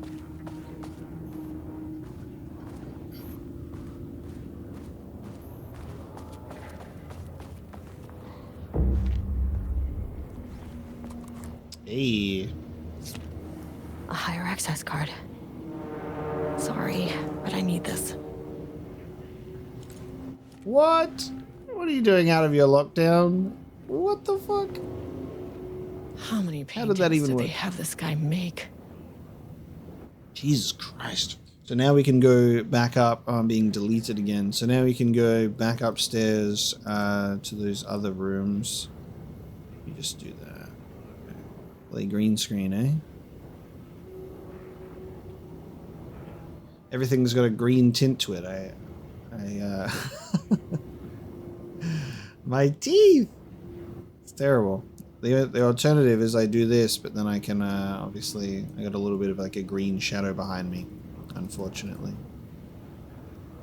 I can't win. I simply cannot win. That's alright, we'll make do with that. Catalogue of Rudolph Lane production from painting session on Redacted. Designation, black circular shape among yellow lines. An uneven circle painted in dark black in the foreground with jagged yellow-brown mustard lines behind it. Lines sometimes overlap with each other and or bleed into the black circle. Lone tree at night, a dark green tree, potentially pine, standing in a dark landscape, presumably night. An empty road in the forest, a dark grey streak across a dark green landscape, presumably a forest at night. The grey streak is likely to be a road due to its location, colour, and the way its width reduces in line with the perspective. A small white shape in the road could be a page of writing by Alan Wake. Relevant teams have been informed and are searching for this site now to attempt page retrieval. Yellow crescent shape on blank canvas. A curved yellow shape in a roughly crescent shape painted onto an otherwise empty canvas. Possibly a crescent moon or banana. Unfinished piece. A red, yellow, and green circle. 3 uneven circles, 1 red, 1 yellow, 1 green, roughly arranged in a vertical line. Background is black-grey with dark red streaks along the border of the canvas, possibly a traffic light. Cityscape with a blue-grey sky, grey vertical shapes, likely the skyline of a city, in the bottom third of the canvas with a vivid blue-grey sky. Geometric shapes painted in thin white lines can barely be made out among the colours of the sky. Black void. A deep black void covering the entire canvas with a few small specks of dark or light grey able to be seen on close inspection. And a large variety of black spirals, a number of rough spirals painted in black ranging in size from that of a quarter to that of a basketball. Though the canvas appears quite covered, it is blank, aside from the spirals. Brown shape with horns. A brown shape vaguely triangular with what are presumably horns extended from the shape, likely an animal head, possibly a deer or elk. black background.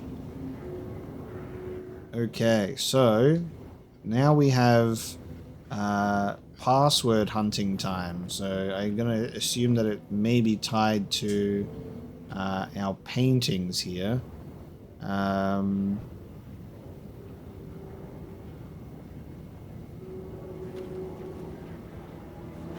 Hold on a sec.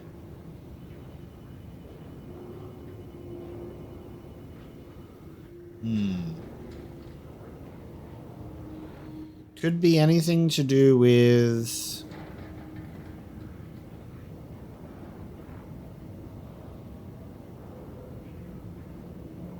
It might be...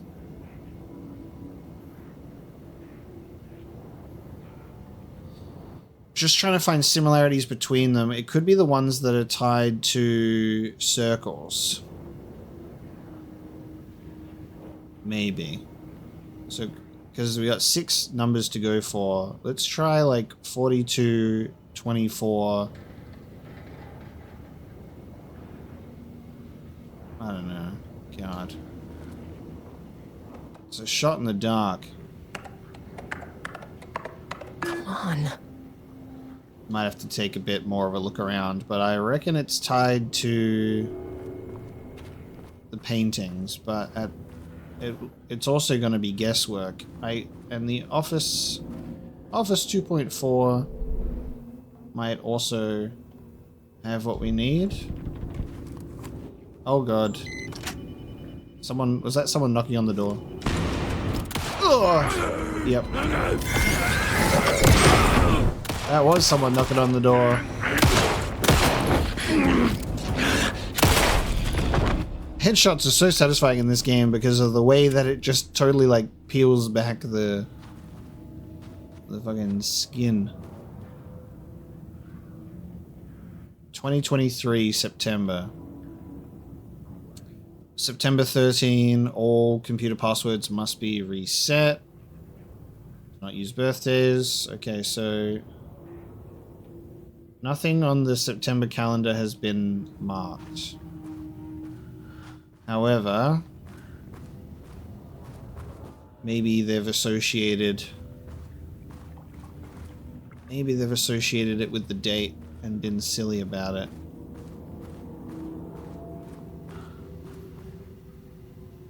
I made that reservation for our anniversary, which I certainly never forgot was a week from this Friday. Let's take separate cars from the office. Can't have the bosses see us leaving together now that those hypocrites have banned inter-office relationships. Have a good day.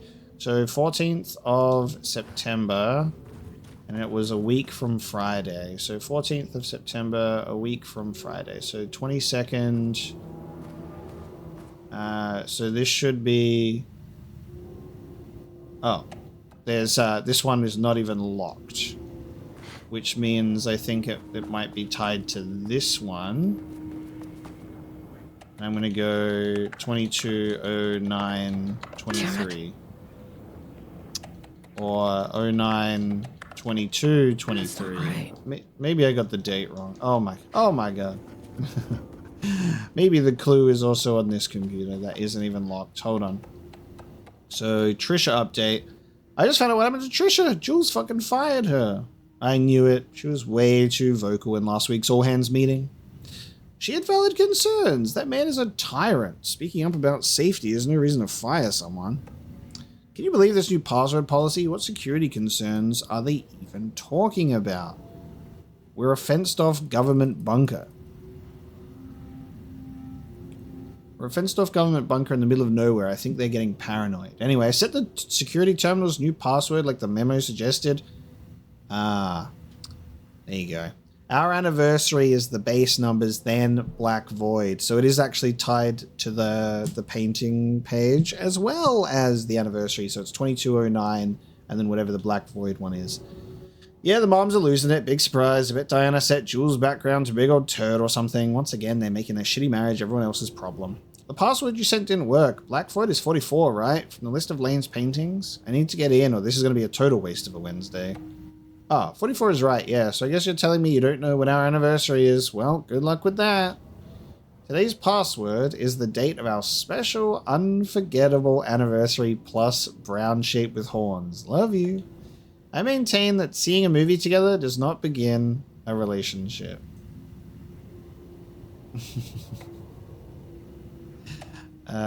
Okay, interesting. So brown shape with horns is the actual one plus the anniversary. So now we should be able to lay this one down. So 25. So 220925. There.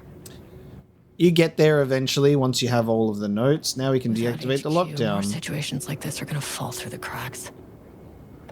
I'm glad someone here stood up to him. Safety concerns. Hello, Mr. Kingston. I'm writing because I have serious concerns about safety protocols being disregarded across the facility.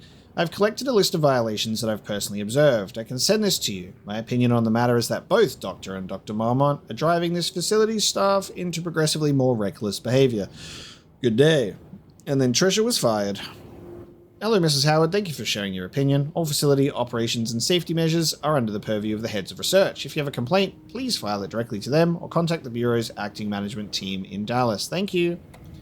Mr. Kingston, I thought we were reported to the acting management team in Kansas. I reached out to them about this issue multiple times and gotten no response. Even if they did respond, we all know they don't have the staff to investigate every internal issue after the oldest house went into lockdown. I believe the Marmonts are knowingly using this state of chaos to their advantage. Our treatment of research subjects is in clear violation of the Ash Act. These are punishable offenses. If you do not open an internal investigation, then I will resign. Fired. Alright.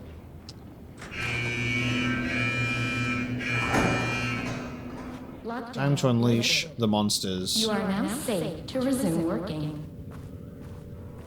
Okay. Let's come in. Facility.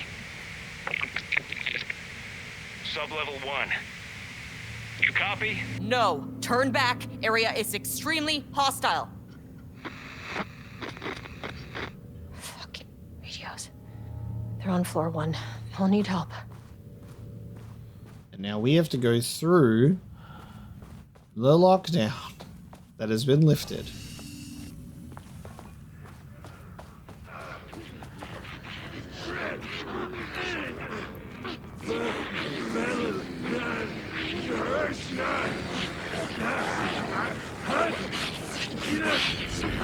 Oh god, they're all just in the fucking hallway. Hey guys.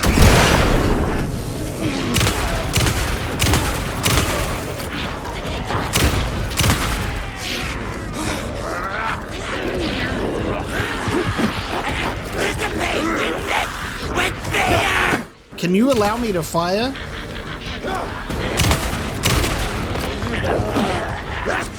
Usually it just like lets you press the right trigger and it interrupts the reload, but Estevez is really committed to the reload.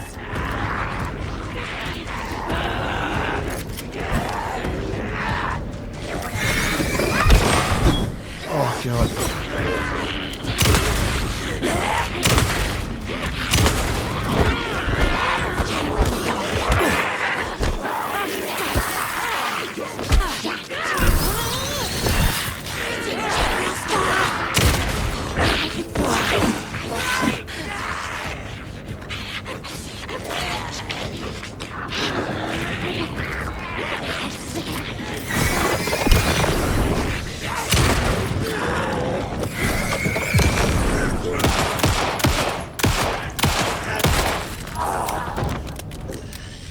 Okay, everybody. So let's settle down, please.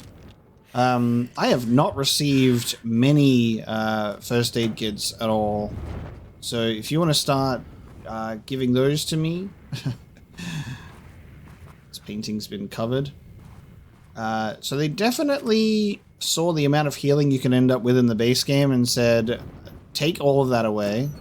Only give them bullets. I have no heals now, so good luck, I guess. I had a thought today, a possible avenue for further research. When we think of art successfully affecting reality, we always think of Alan Wake and his writing.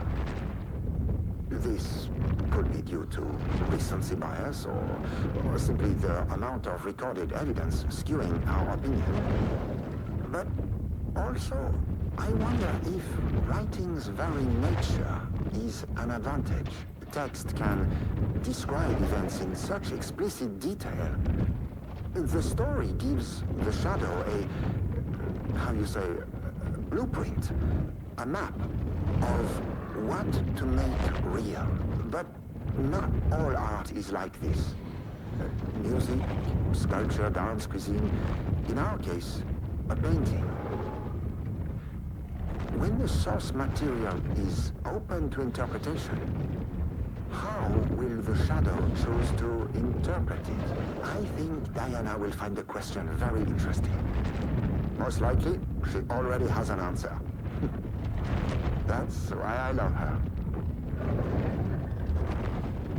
Back when they used to love each other.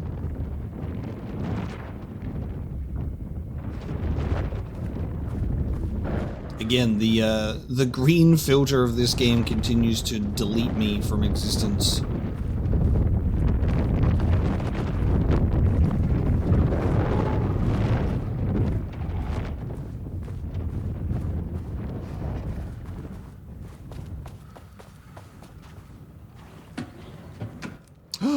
First aid.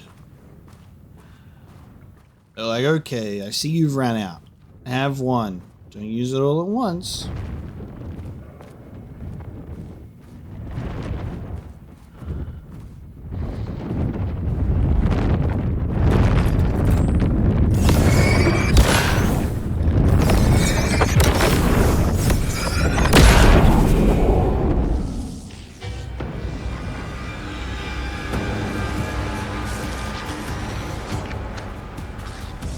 Come and get me, you bastards. Not like that. Get that stupid back of your head.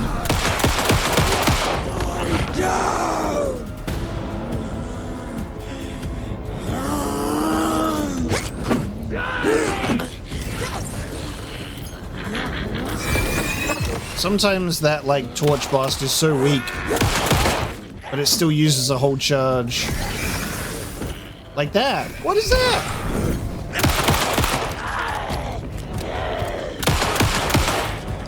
I don't remember some of the torch charges being just weak and pathetic for some reason.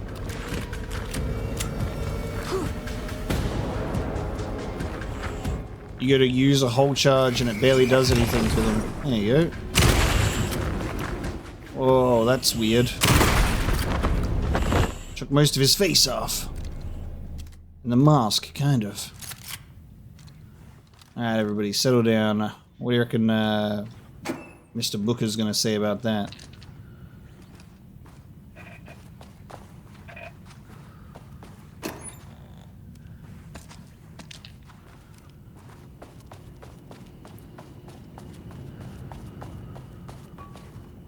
Okay, so this is our elevator, so this is our way out of here, because the elevator has moved. I feel like some of these containers just are not... Hold on.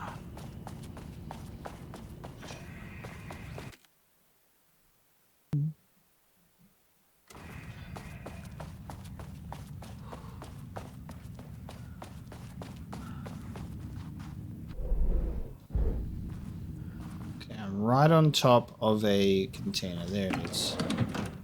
And it was empty. Good. Now let's go back to this one that I've apparently missed. And let's watch it be empty.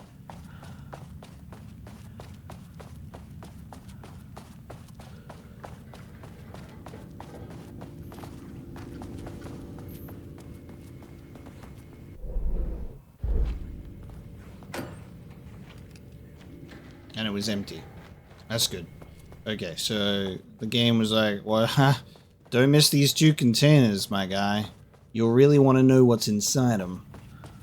They're not empty. What makes you think they'd be empty?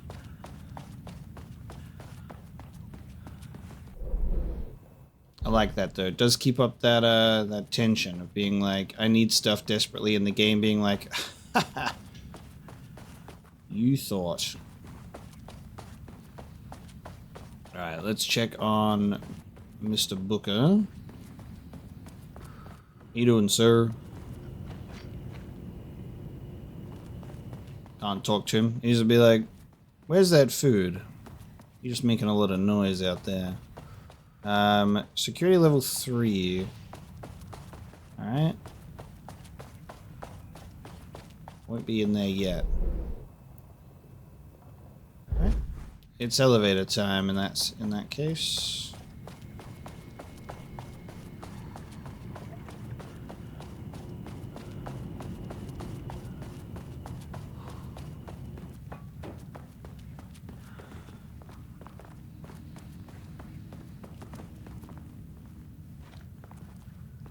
Pie donuts.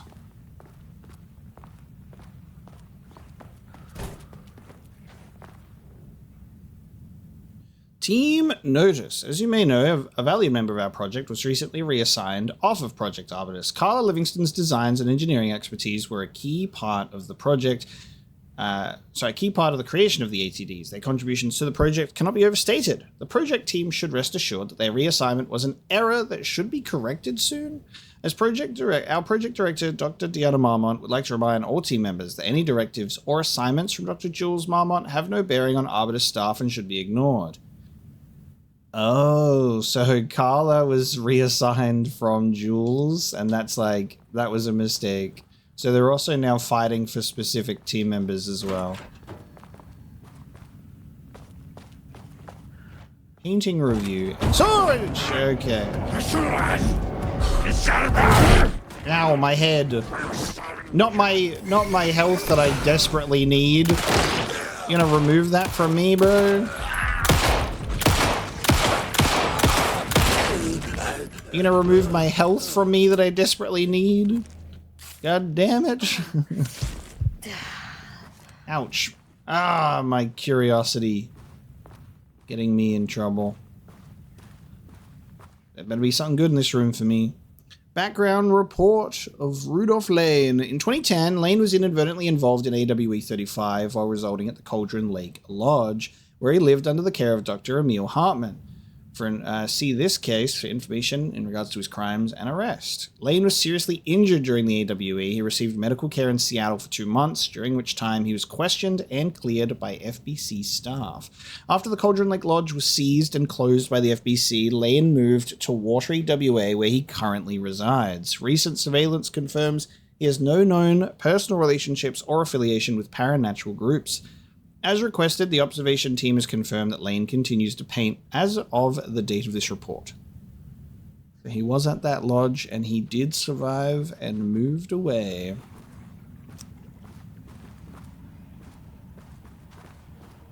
What do you reckon's on this canvas? In this frame? What you got for me? I missed another container. This game is cursed. I think it's easy to miss the containers because the icon is so small, and it can be like any random filing cabinet. There you go.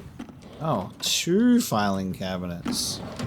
We're eating good today. No first aid kits though. That would be simply too much.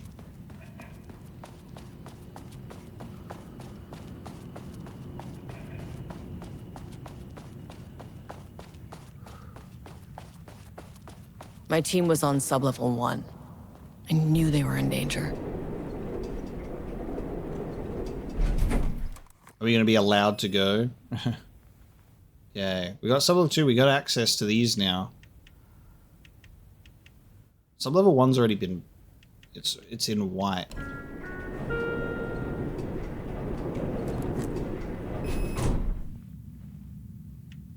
Access denied.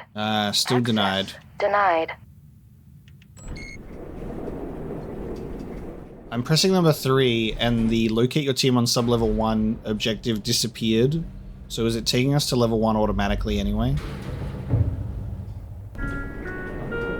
Sublevel 3. It's not. But then why did the objective disappear?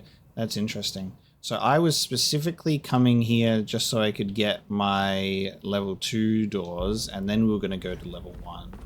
Because that's where the story wants us to go. Okay, I don't like the music. I don't like the paint.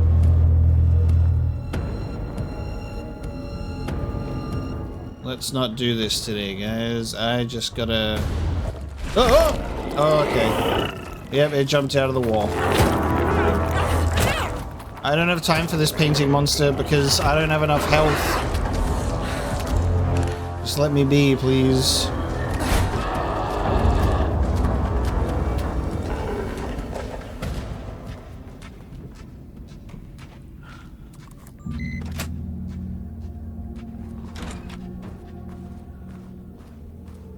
Jesus Christ. Alright, so...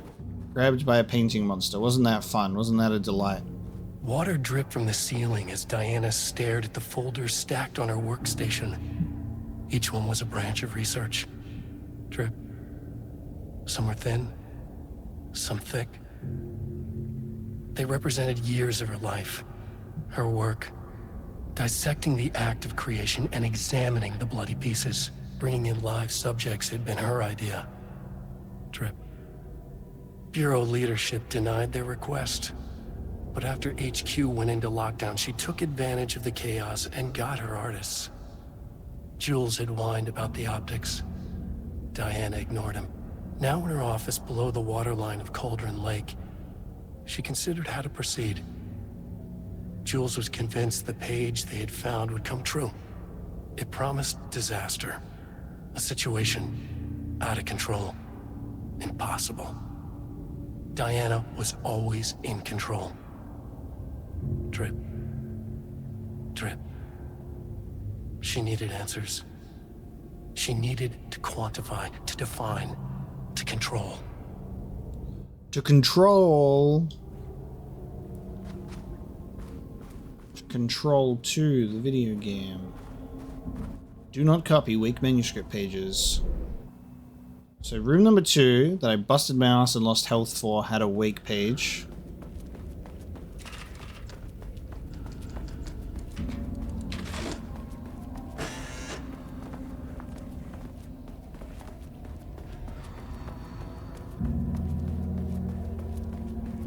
What does this room have?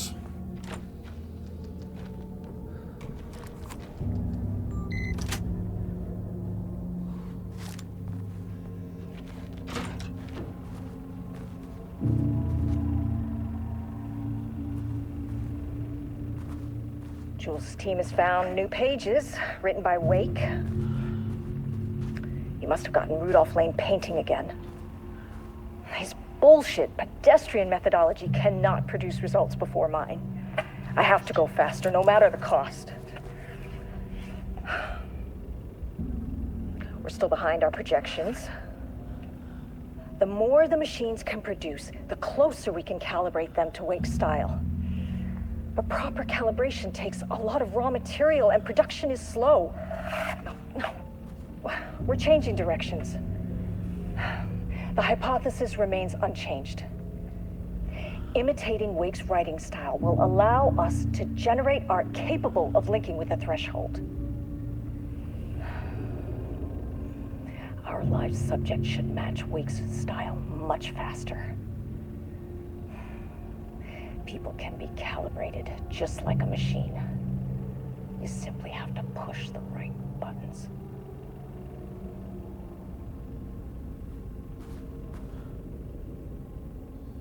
To use art with the power of the shadow, we must first define art. Thesis. Does a critic define what is art? Where do we find critics? Kidnap, lure in critics? Or the audience? Are we the audience? Must we like the art? What is the role of an artist? Who is an artist? If you believe you are an artist, are you one? Do you need to be good? Does quality matter?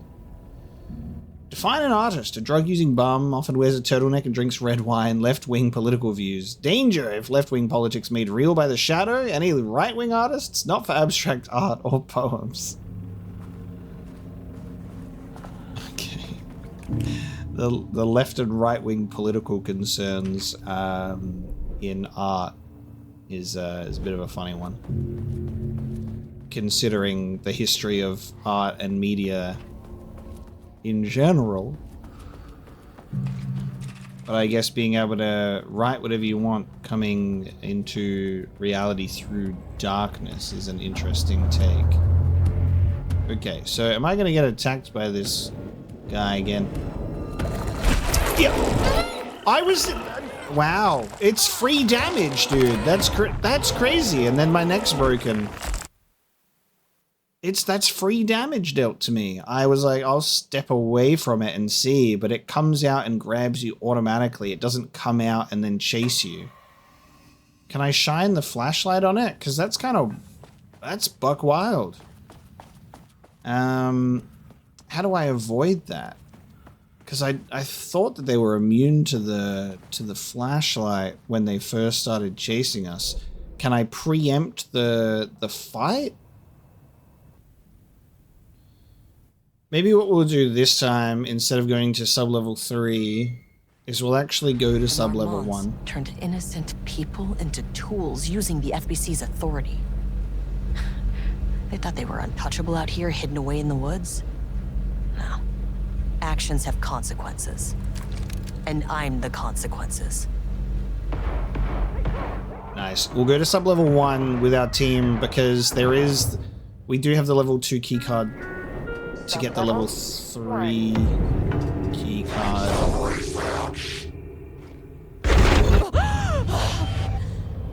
You fucking bastard!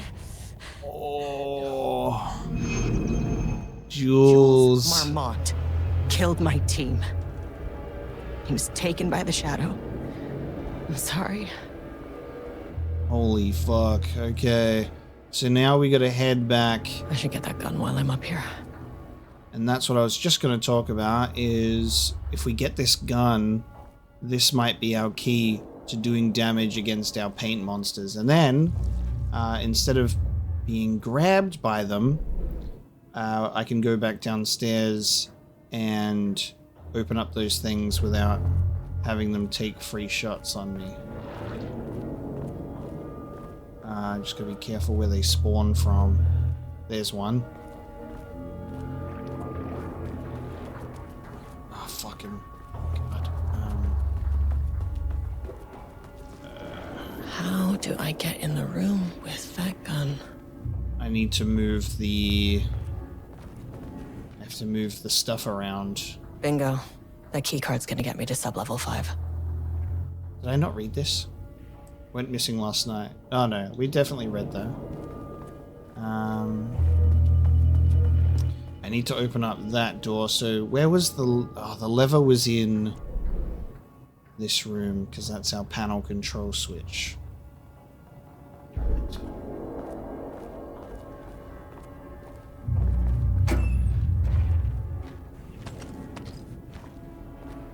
Yeah, they really don't want to give you a first aid kit, do they?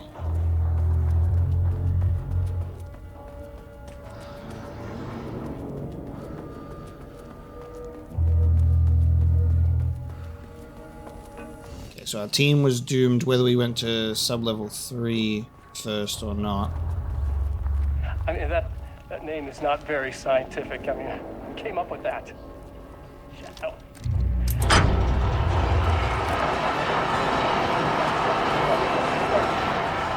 Putain d'assistant, moi? I run the Lakehouse. This is my facility. Mine! You cannot just walk in here for 1 week, make some speeches, and then fly back to New York? Espèce de crétin, prétentieux! The jackass thinks he's a fucking rock star! And he made fun of the name. Huh. Oh, the Shadow. The Shadow is good. It's evocative.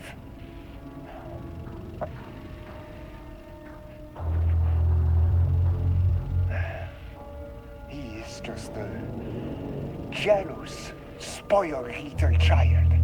And I will make it so everyone can see this. I will make it so no one even remembers his name! Tous ces imbéciles là, hein? They all think I am a pencil pusher. They think I do not have the mind for such work. Eh bien, ils verront. Ils verront! I will take what they think is possible. But I will break it.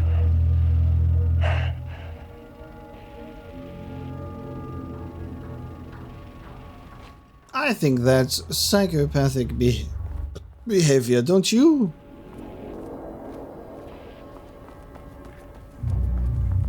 Okay, and now I make my way through these panels.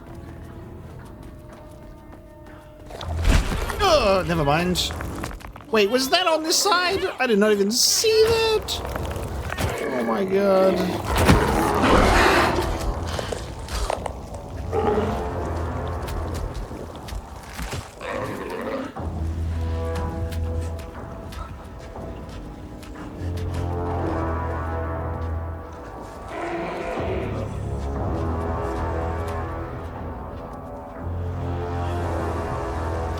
Alright, get in here.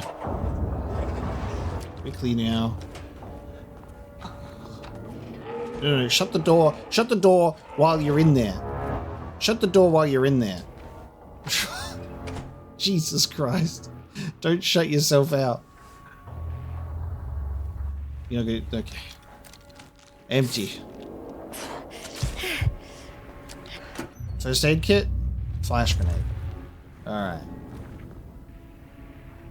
Progress update number 5. Got the firing mechanism working. It's throwing the test projectiles a good distance. Turned out pretty nicely. The fittings between the grenade launcher and custom components are a bit loose. No proper lathe here, but at least it works. Now I need some actual black rock for the tests. I know there's some on Sublevel 5, but the acting inventory supervisor doesn't get access to that floor. Next step, source black rock. So I need to shoot black rock out of this gun, and hopefully that'll damage our paint monsters. There was a crack in the Lakehouse. The Marmonts had let the lake in, but the water could not flow. It became trapped, stagnant, went bad. The truth was controlled here.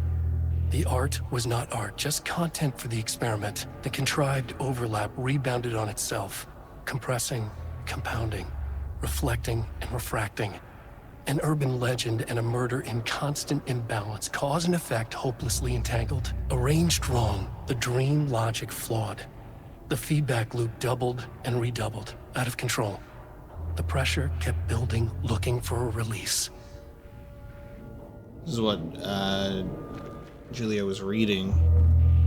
There's our access card 3 too. New inventory slot just dropped. Okay, this should get me down to Sublevel 5. And this should get me past any other problems. Okay, I've got 6 shots. Charge the Blackrock launch by holding down right trigger. Charge shots go farther and deal more damage on impact.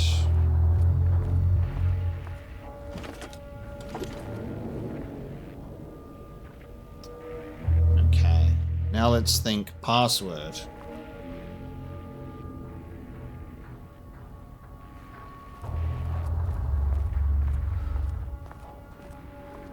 There was a crack in the Lakehouse.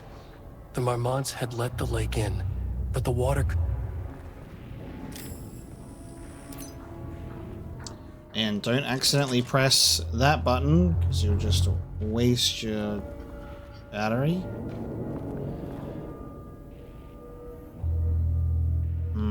Password for this damn computer.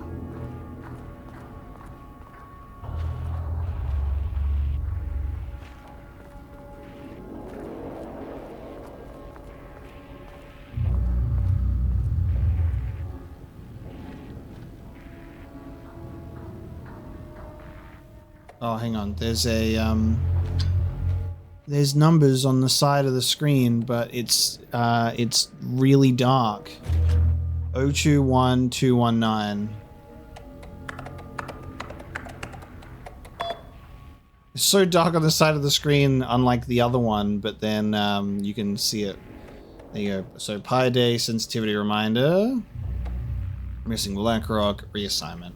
Hello, Carla. I have decided to reassign you from Project Ramnus to Inventory Management. Your title will be changed from Senior Researcher to Acting Inventory Supervisor, effective immediately. You may find this change sudden, but I have no doubt someone with a nut allergy like yourself will prefer to work alone in the inventory booth than out in the open where any dangerous pies may be waiting to hurt you. Perhaps some hard work will keep you from making any more unfounded HR complaints. Regards, Dr. Jules Marmont. So there's the reassignment.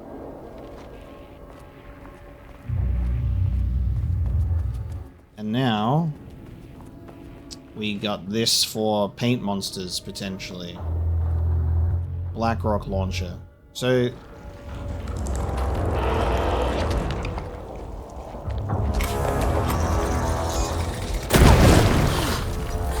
Finally!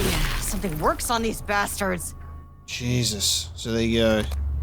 That's what we do about that, which means we can now go down to our lower floor. But the elevator is... The interesting thing about this is the elevator only moves the first time you go down and you work your way through the level, and then after that the elevator... After that, the elevator just stays. Wait, or not? The elevator doesn't just stay.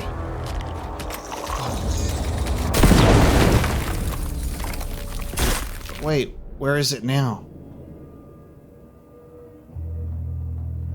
Where's the elevator now gone? That's my second mistaking press of the RB button. Oh, it's behind the... No, wait, it is... I gotta remove the panels. That's right. I was looking at the wall and I was like, the wall is blocked. I'm the idiot. The elevator stayed in place for the other one. Alright, now we go. So that was...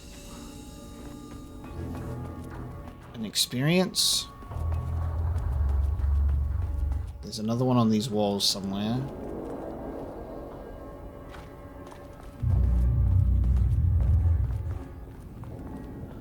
There. There. And there. Jesus Christ. There's so many just waiting. And there. Oh my god. Okay. But then... sometimes they don't come out of the wall and get you. Sometimes they don't actually come out of the wall.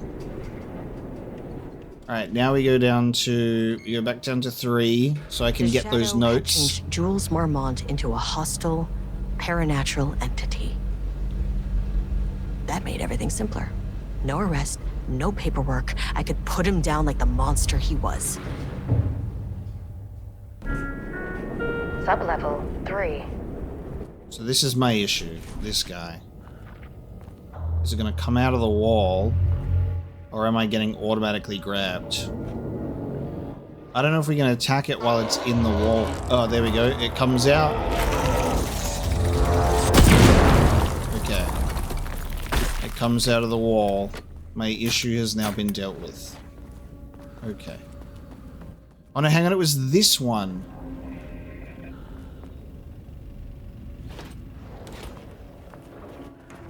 Oh no, it's okay.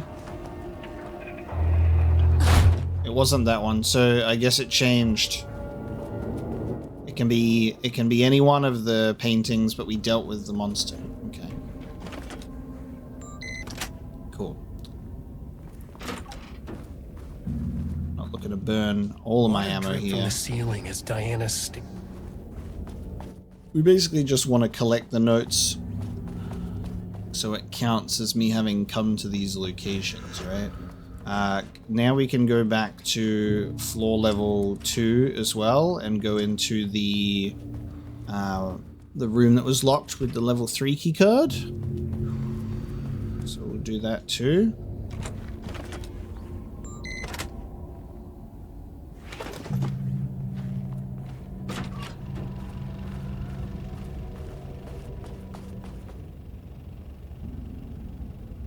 Jules' team has found new pages written by Wake. He must have gotten Rudolph Lane painting again. Okay. So, in regards to what I was saying about the elevator is still in the same place here. But on level 1 it continues to change. Where is this container? Okay, no, the monster came out and there's also 2 other ones. Alright, fuck that container, I'm out of here.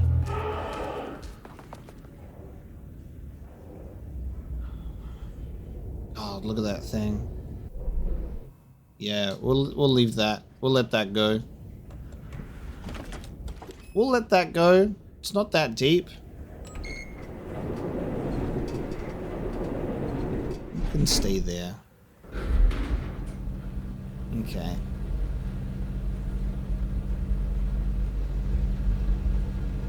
Now that we have this gun, they're definitely being more active and emerging from those silhouettes. I have to be way more cautious because it can jump out at any one of them. The distance between these floors is a lot too. Sublevel 2. Okay, so it was over here.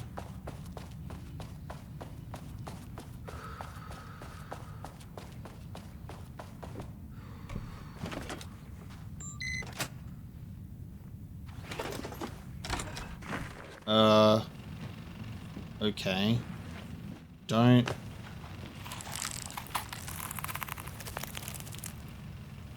Fuck. Lane It's was this one. found dead in his cell this morning. It's an unfortunate setback.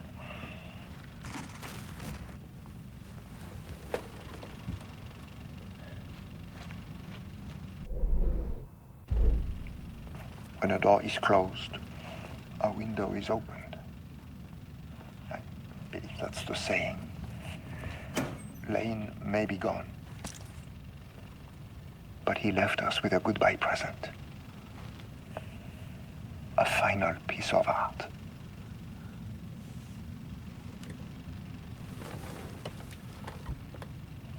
This piece is different. It's raw emotion, pure truth. He put everything he had into this one. Literally. Every reading we take is off the charts. This is what we have been waiting for. It is the key.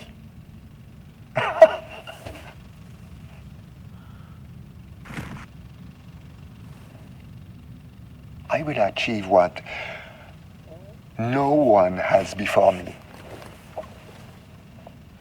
Not darling, that arrogant shit. Not my selfish harpy or the wife. So, we have a painter and a painting that can talk. Clearly connected. But Lane was dead before any of this even happened. I never needed any of them.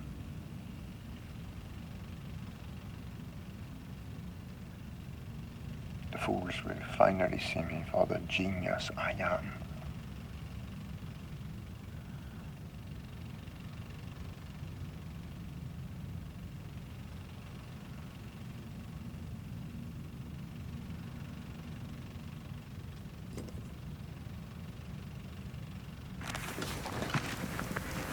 So...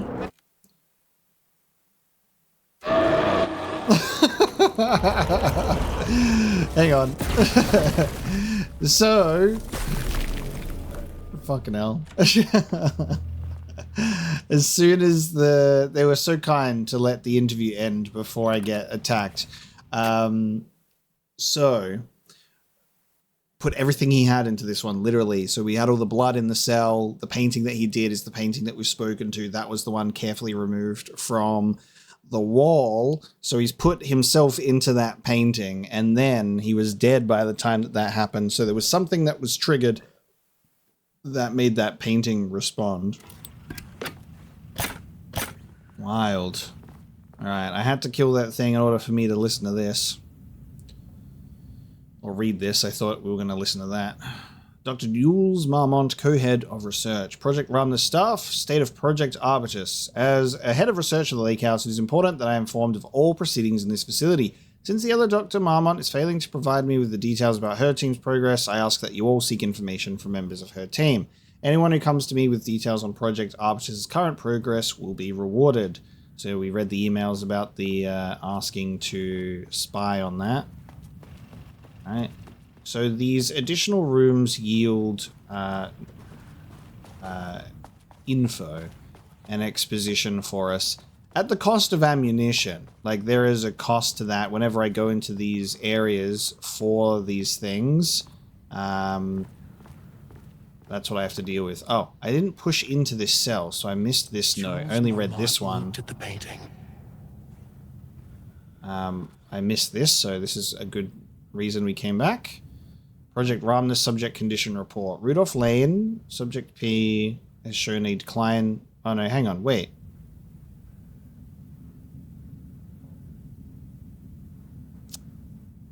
Maybe I'm stupid. No, we quite literally did interact with that. I'm now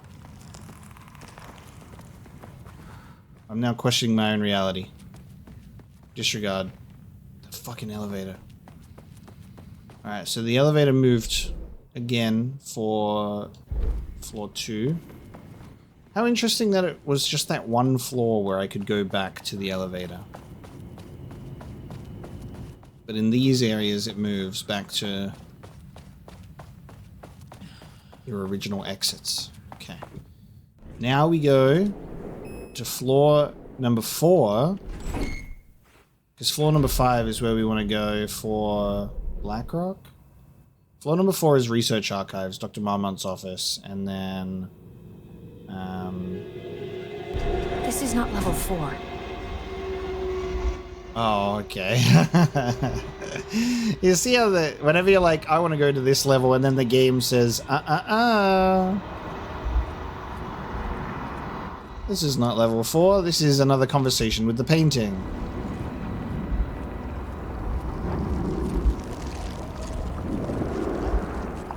The Marmonts were holding a painter here. Rudolph Lane. Does that ring a bell? The shape of a man! I think you are, or were, Rudolph Lane. Himself! A self-portrait! Make them see! Look, I might be able to help you. But I need information, cooperation. No brush! Just himself! God, so I think those flashes as well is Lane.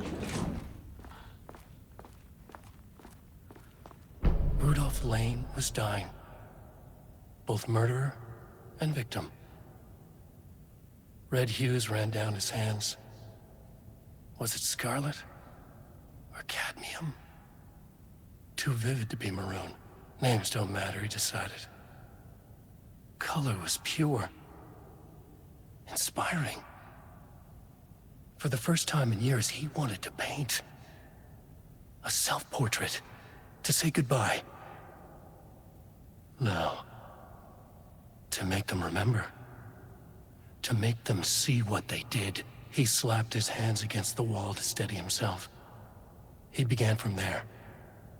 No brush, just himself. The strokes were crude, violent. The pain, misery, and hate he'd endured there. The fire in his eyes and hands and bones all spread into the shape of a man. It was quick. Natural. Like a heart attack.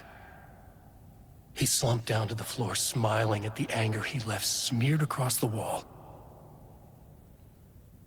Alan Wake with the goddamn Death Note, dude.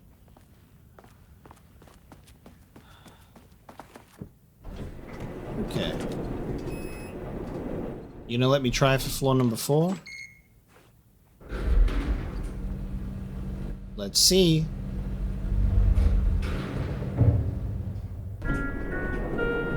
Sublevel 4. We've made it to 4. Research archives.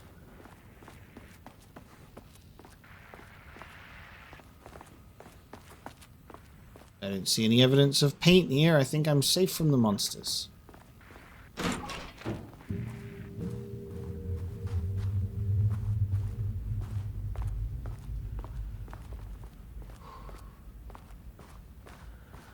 Interesting. Okay. Oh, nice office. Please wait here. Oh. An interesting ceiling. So this is us shifting geometry bullshit to get to Dr. Marmont's office.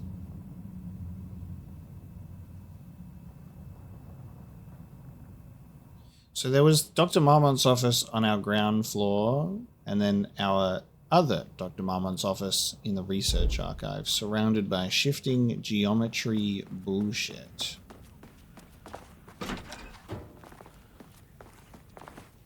Oh, and then, what the fuck was that, Estevez? Was that meant to happen? Did Estevez just, ugh, twist and contort? I do not know. What I do know is we've found ourselves a break room. Alright, are we ready to see our shifting geometry bullshit?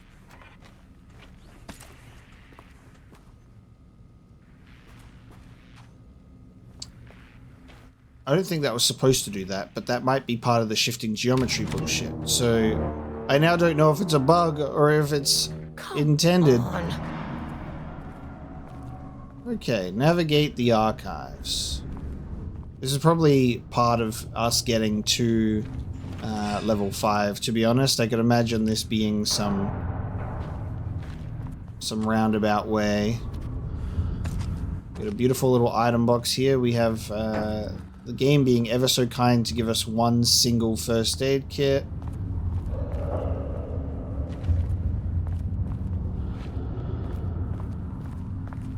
Beautiful vibes in here.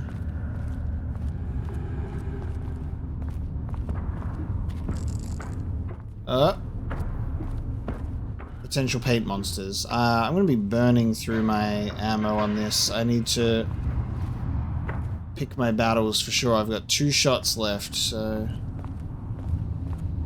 don't want to waste it.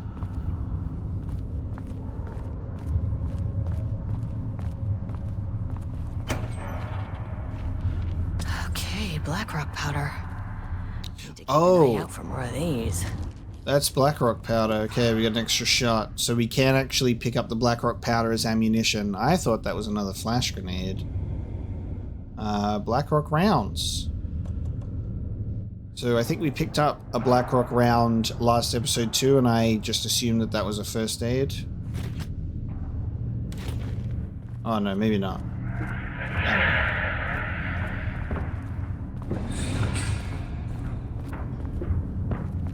So we now have 3 shots. Go me.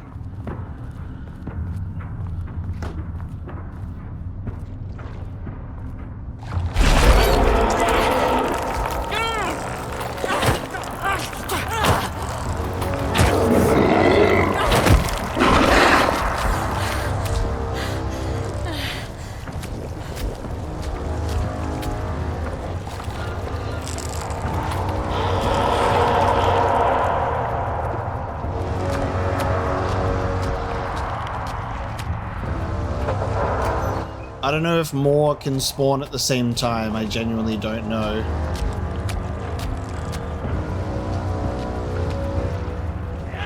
I don't know if we'll only end up being harassed by one. Alright. I feel like we gotta deal with them when we see them. Because there's like notes to read and things. So, okay. I'll play your game. Diana Trying to sat see if we in her can... office. A weak desk light kept the darkness around her at bay. The silence of the archive suited her. She scowled at a series of graphs when the room turned red. Alarms blared. Breach detected. Then the walls of the archives rumbled. A tremor in the bones of the facility. One by one, the red lights went dark as a wave of nothing poured in from all sides. Diana stood, but there was nowhere to run. The sheer depth of the darkness terrified her. She realized they had done this. Her and Jules. Their ambition. Their hatred. Her desk lamp flickered. In the brief moment before it all went dark, she thought of Jules' smile. Goddamn. Realizing when it's too late. Now, please don't have another monster come and grab me while I'm trying to navigate these hallways for potential items. That would be truly painful. Alright, we're gonna run through. So there's also Taken as well. Watch out for that.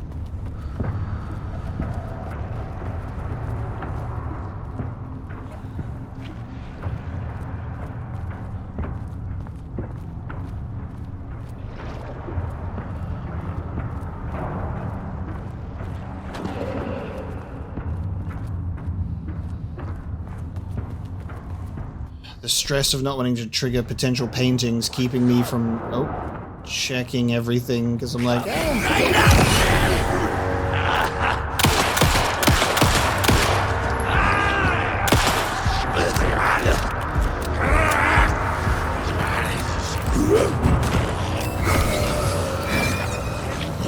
come on, attack them properly.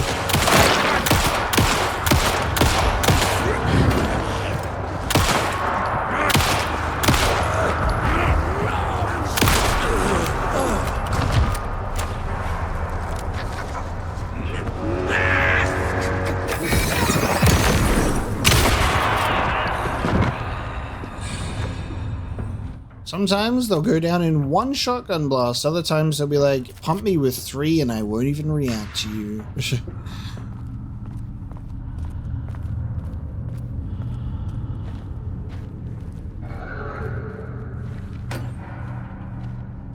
Nice.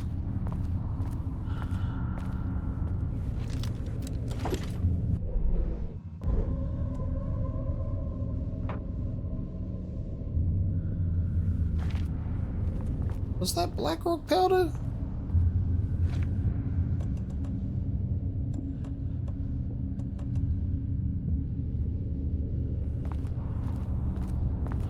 I swear we just picked up black rock powder and it didn't change in my inventory. Because I already had the number 2 there.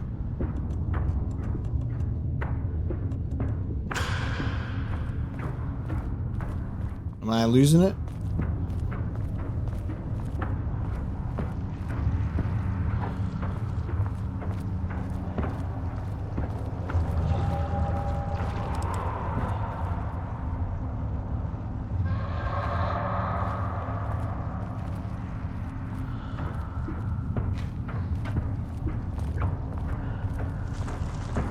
Shifting geometry bullshit.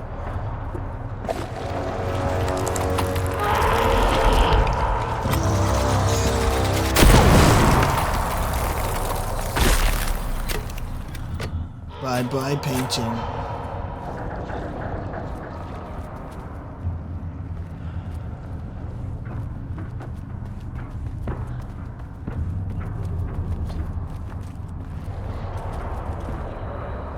Watch this not be a straight shot to the office.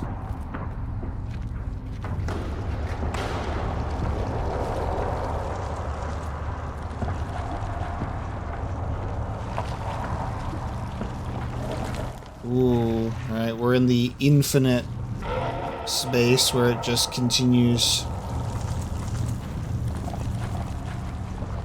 Okay, maybe it is the office.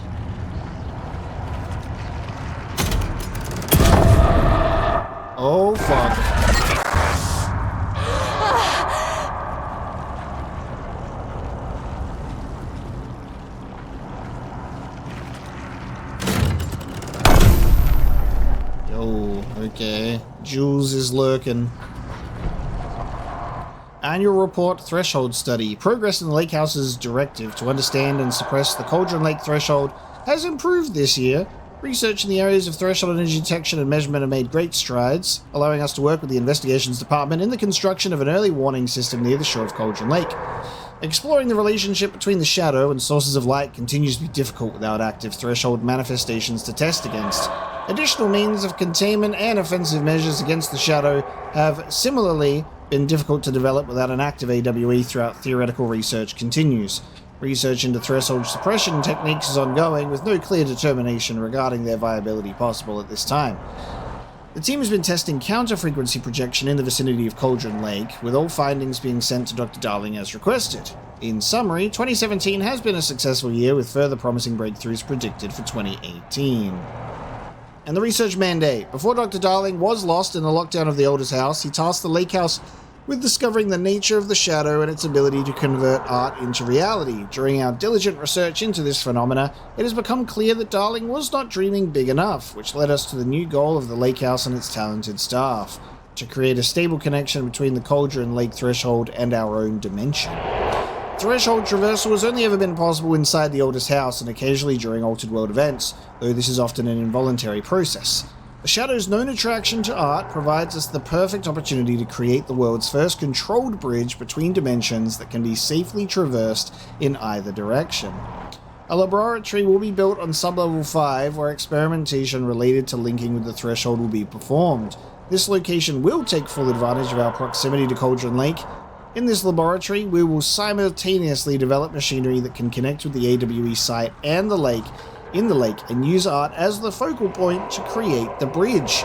Precise methods are yet to be determined, though teams will soon be formed to explore processes involving art as a dimensional anchor, reality manipulation via art, and machine-assisted coupling. Signed, our co-heads of research. That was a big report, made harder to read by the screams in the distance. I'm just like, am I about to get jumped while I'm trying to read this shit?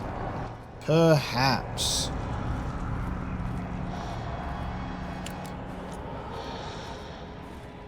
Okay.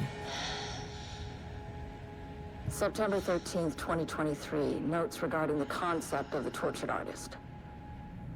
A romanticized image of the sensitive artistic temperament, yes. But there may be truth in the cliche. It's no secret Rudolph Lane has been unhappy here for years. But the aggregate data shows his art's viability score trending upward over time.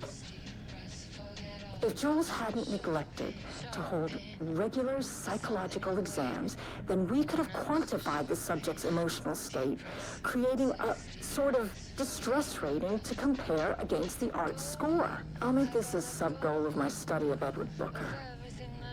Once we set the variables and establish a control reading of his art and mental state, then we can begin inducing negative emotion. Limited food and water, perhaps. An increasingly tight living space. This is how Jules lost his subject, though. Need to be careful not to leave any sharp objects in Booker's cell. How can we torture our artistic experiments for content? And we got some new music.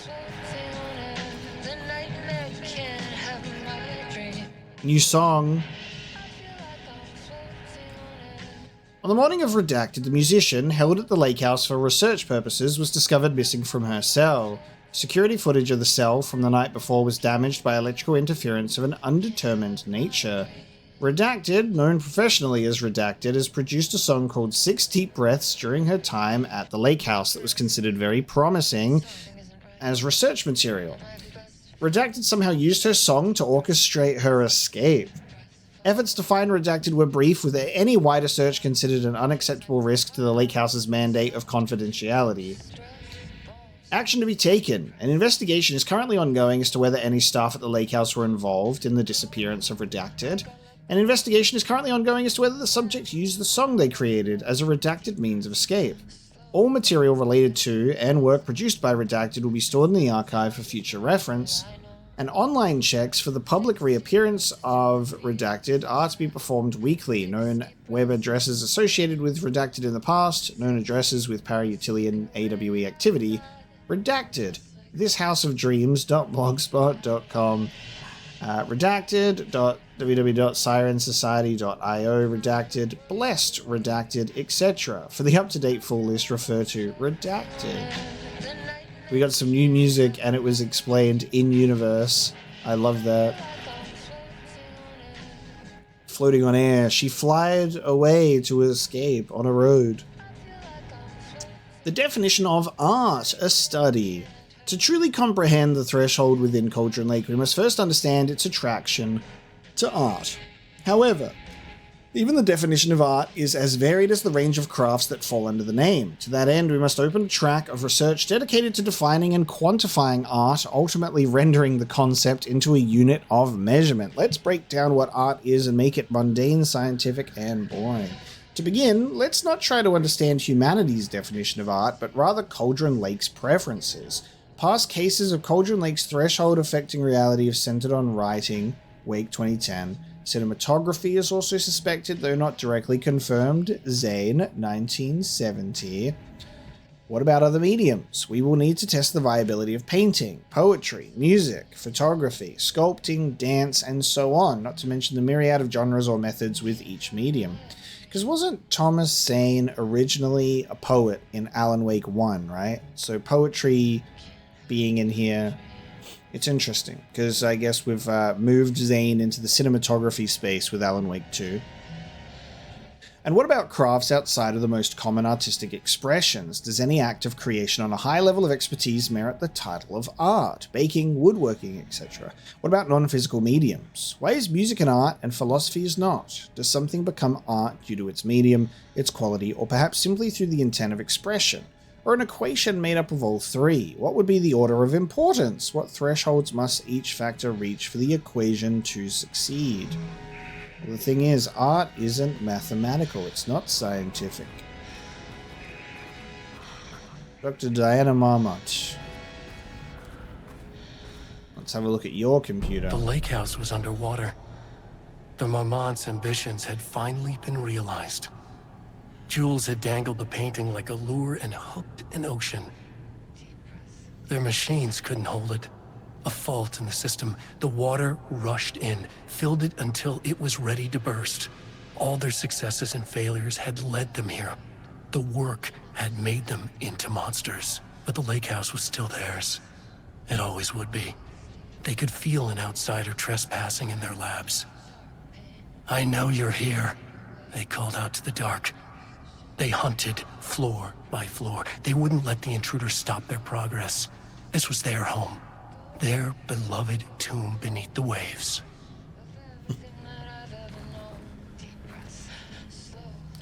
Password. They really decided to just stop making us piece together a lot of the passwords, and they were like, what if you just had them written on the computer for you instead? Thanks for that. Okay. Solve the passwords for all locked computers was the achievement there. A lot of those were not even puzzles.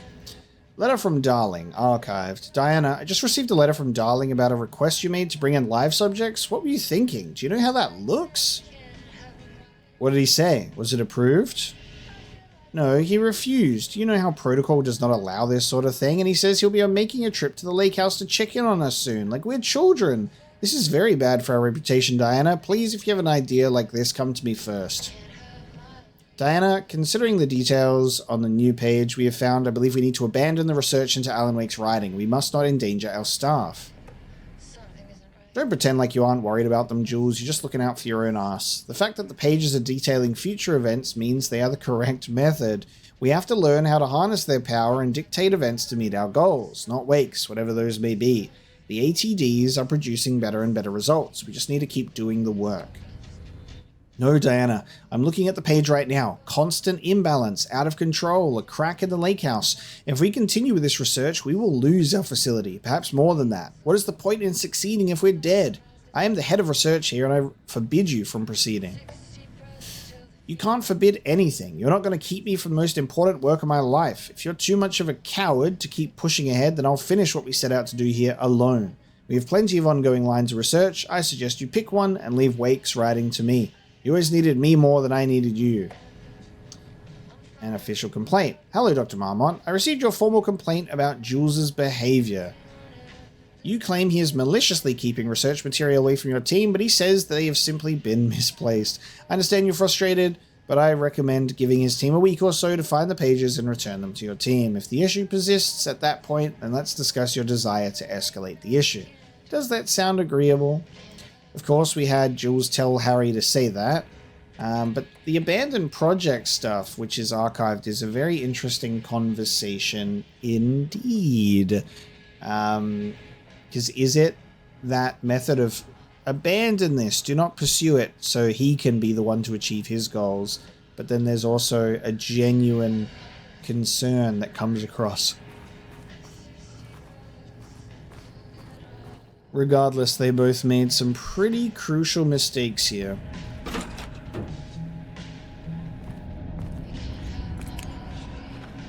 It looks like over the other side there continues to be fucking elevators, but I think to do that we have to turn this off and shift the reality around the office.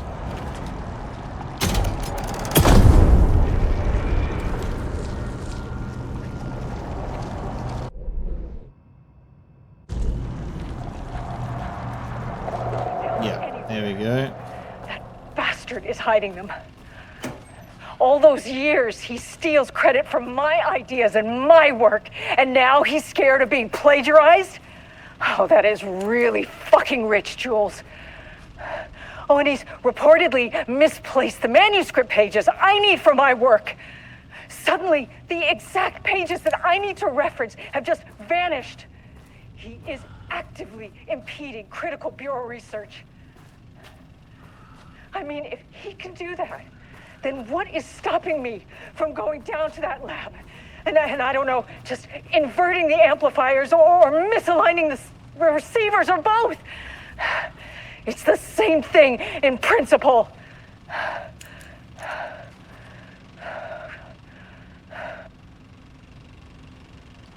They're both losing their minds. The lab. Some big experiment tomorrow. I can't find the details anywhere. That bastard is hiding them. All those years, he steals credit for my ideas and my work, and now he's scared of being plagiarized? Ooh, a different artist. Really That's interesting. Rich, Jules. Oh, and he's reportedly misplaced Dr. Casper Darling, FBC Head of Research. Now, Suddenly, I'm going to need you to be quiet, Diana, because I'm trying to read. So let's put you to bed. Good night. How funny is it that I'll put it at 0 and I can still hear it? Okay. From Dr. Casper Darling, FBC Head of Research, Dr. and Dr. Marmont, something to get you started. I couldn't stop thinking about this new direction for the Lakehouse after I got back to New York. I hope pivoting to researching Threshold Redacted's reality manipulation effect wasn't too much of a shock for you. It seems like your work on Containment was stalling, so I decided if you could use a fresh start. Here's something to get you started. Some drawings made by a certain Redacted a while back, files 6D 001 through 6D 004 found in the attached envelope. Test for any reaction they may trigger with the shadow. Still don't like how unscientific that name is. You can designate the artist as P6 in your records. I expect regular updates. Go team, Dr. Darling. Oh man. Is this Dylan's artwork? Is this Dylan from Control? I mean, if he can do that, then what is stopping me from going down to that lab? I think so. I don't know, just inverting the I think so. or misaligning the receivers or both. It's the same thing in principle. Interesting. Different art. Alright, let me put that dialogue back up. Jules, you can speak at your full volume again. I just had to read out loud. Oh, bro. You gonna give me the light switch cord? Some big experiment tomorrow. Quick lesson on I light can't switch find the cords. details anywhere. If you find one, pull it 3 Bastard is times. hiding them. Yeah, holy fuck. Are we gonna get taken... Hang on. My ideas and my Are we gonna get taken to Ocean View? Oh, bro. that is Okay. really Guess we'll do fucking this instead of the elevator. Oh, and he's reportedly misplaced the manuscript pages I need for my work. Suddenly, Yep. The Ocean View Motel is a dimensional intersection. The doors from the lobby can lead anywhere, but I didn't end up in the lobby this time, which was definitely unusual. Estevez is literally ripping herself around in a really weird way that I don't think is intentional, but the way that it adds to the surreal and uncanny nature of this is a hilarious way to experience a glitch. I think Estevez's body literally ripping through in such a way like that is hilarious. We're in the Ocean View, but we're not in the lobby. And there's a marking on this door.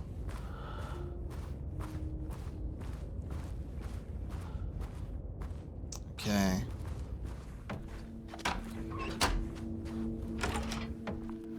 Ignore that.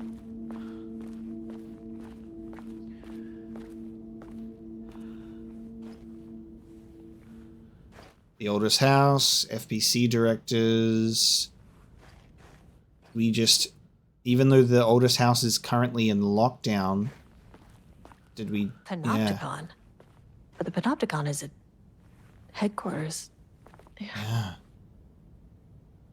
There was a way in. I'm outside in a forest. The sun is shining. Birds are calling. P6. Everything smells like rain. I'm not here. I'm in a forest. Sunlight on my face. Birds are flying past. Leaves rustle in the wind. Holy fuck.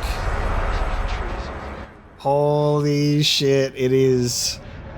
We got Dylan. I'm in a forest. The sun is shining. I'm outside in a forest. The sun is shining. Birds are calling. I feel dirt beneath my feet. A breeze. Everything smells like rain. I'm not here. I'm in a forest. Sunlight on my face. Birds are flying past. Leaves rustle in the wind. That doesn't look like Dylan. Wait, is P6... Wait. Hang on. Or was Dylan P7? Oh, it's been 3 years since Control. That doesn't... Yeah, because Dylan's bald. I think P6 was the one before Dylan. Oh, I need to refresh my Control memory. We can't talk to him. Because, hang on. Dylan Faden. Control. No, Dylan Faden is P6. Yeah, no. This is true. But he was bald. So this must be...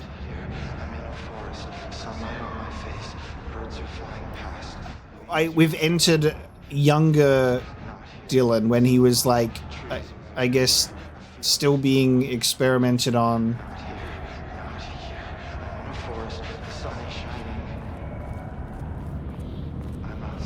Like pre-events of Jesse entering the oldest house and becoming director.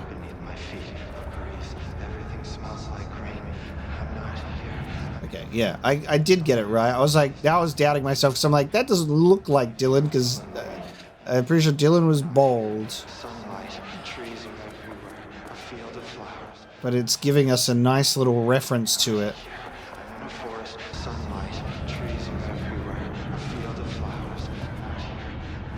Oh.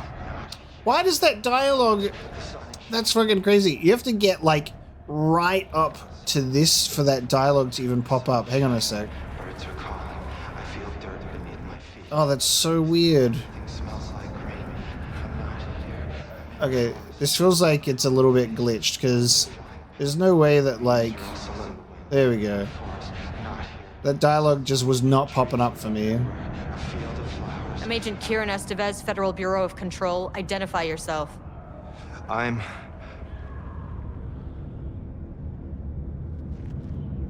It's quiet. Who are you? It's been a long time since I've seen anyone. I can see more of Dylan in the face now. This is an FBC containment unit. Why is the Bureau detaining you? I'm where I belong. Everyone I meet here is either a painting or a paracriminal.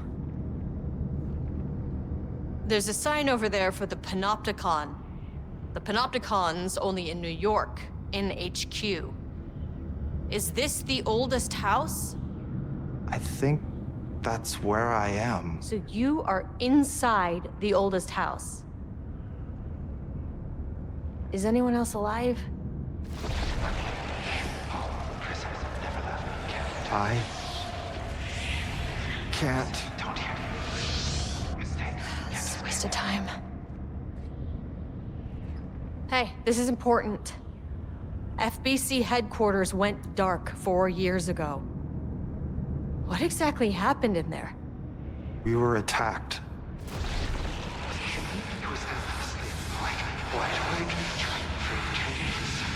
No, no, not again. Not yet. No, no, no, no, no. Hey, stay with me. Stay with me. Okay.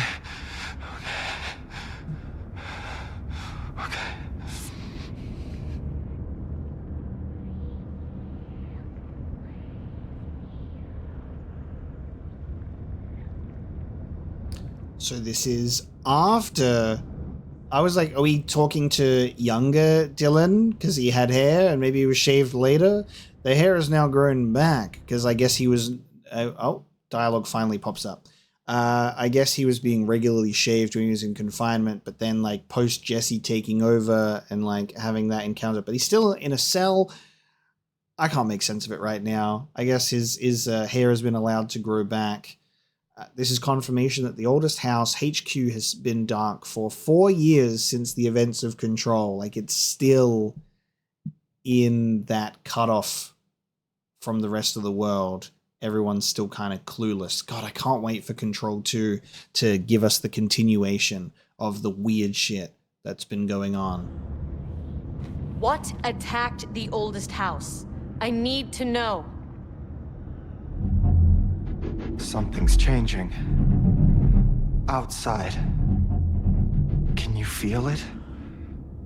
I can hear it. It's getting worse. You can't stay, can you? Hold on. The phone will... I need to know if it...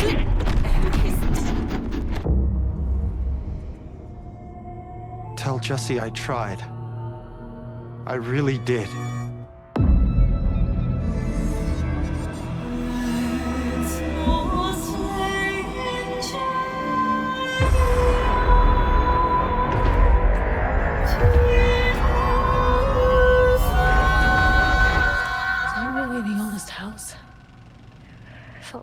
He booked the lab. Some big experiment tomorrow. I can't find the details anywhere. That bastard is hiding. Diana, please. Shush. All those years. What the fuck? Was that our Control 2 teaser? What in the Doctor Strange was that?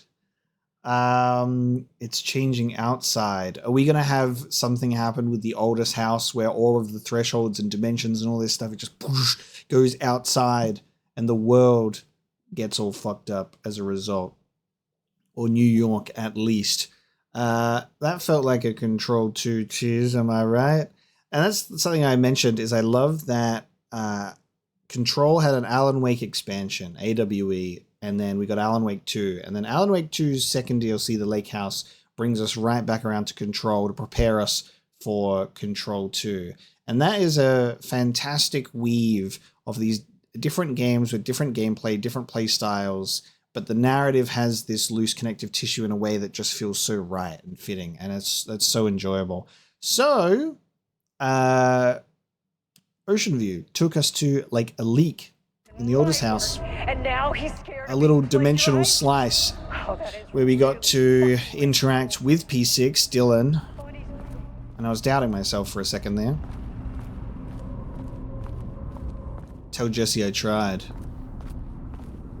Yeah, I need Control 2 immediately. Alright, now let's take ourselves to level 5.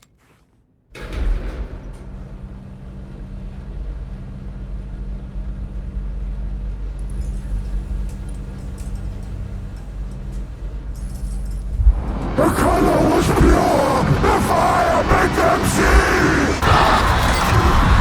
Oh, Jesus. 1, 2, 3. Sublevel 5. 6. I love that the jump scares also happen for like it's like not just for us, but it's for them too. It fucks them up. This is what we were seeing. This is the painting. No.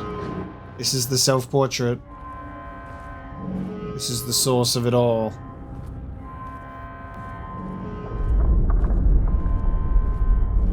The Marmonts had opened the door into Cauldron Lake's threshold. It was forced. It was unstable. Shutting the experiment down was the only option. I don't think it's gonna be that easy. Oh.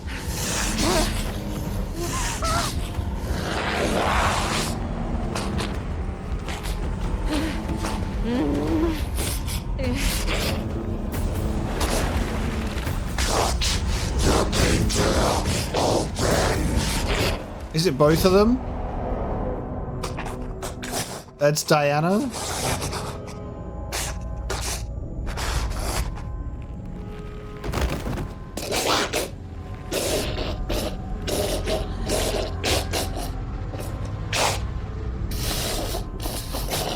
They're fighting even as Taken, dude.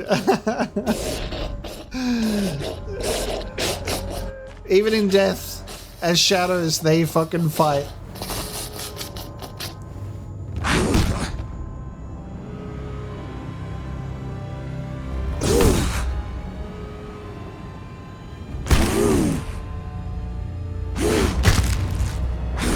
As your chance, Esteves.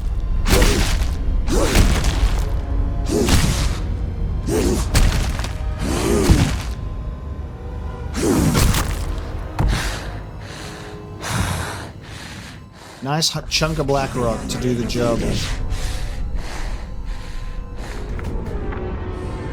Typical fucking Marmonts. Oh my god, dude. Okay. Oh. She's just throwing hands, dude. Oh, bro.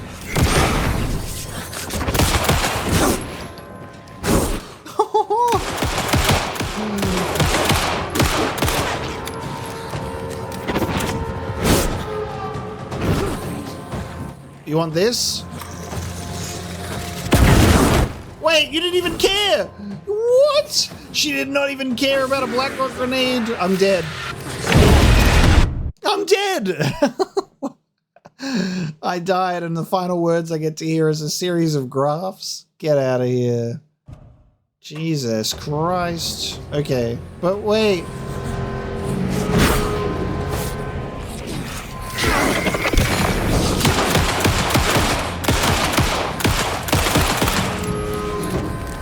Alright, Jules, let's talk. Less hands being thrown, please. Alright, don't blow up on me. You blow up over there. What the fuck? What the fuck?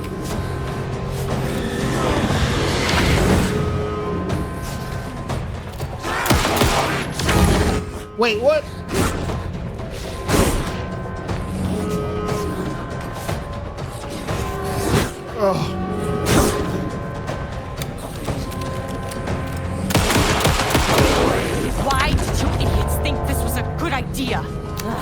Where'd she go?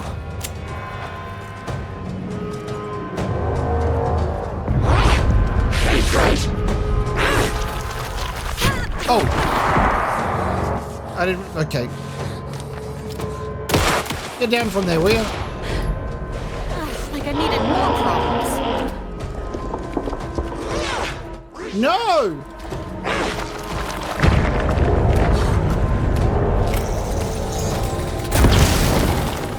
I wasted... Okay.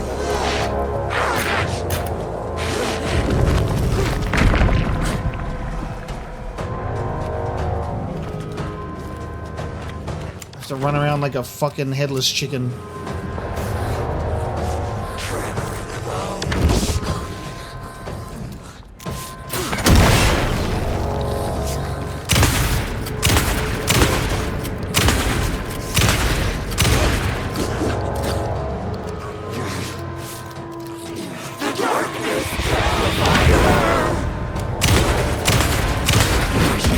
Oh my god, bro. The way that the body just goes, whooah, douche, like, fucking, okay.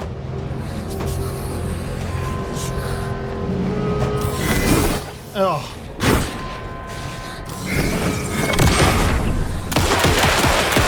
No! Do not explode.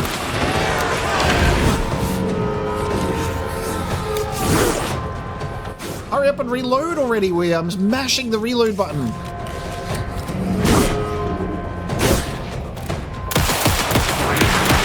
No.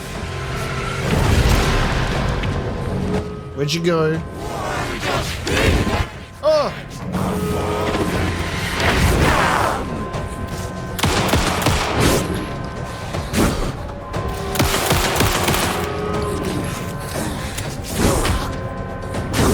Brother.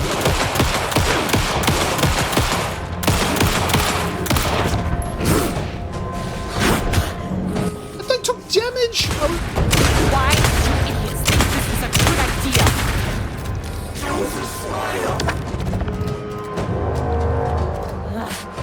Oh my god, I actually got healing.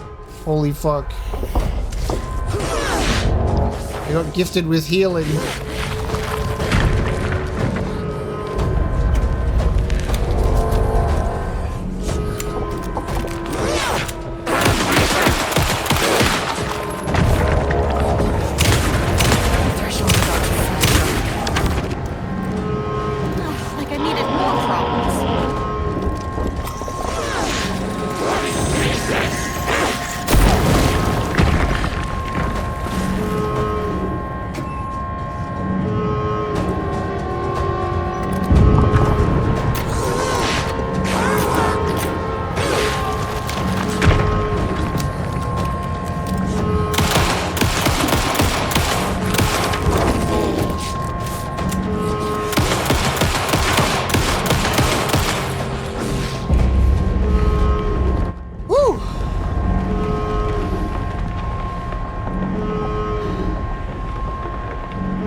God damn it. Diana gets the final word in.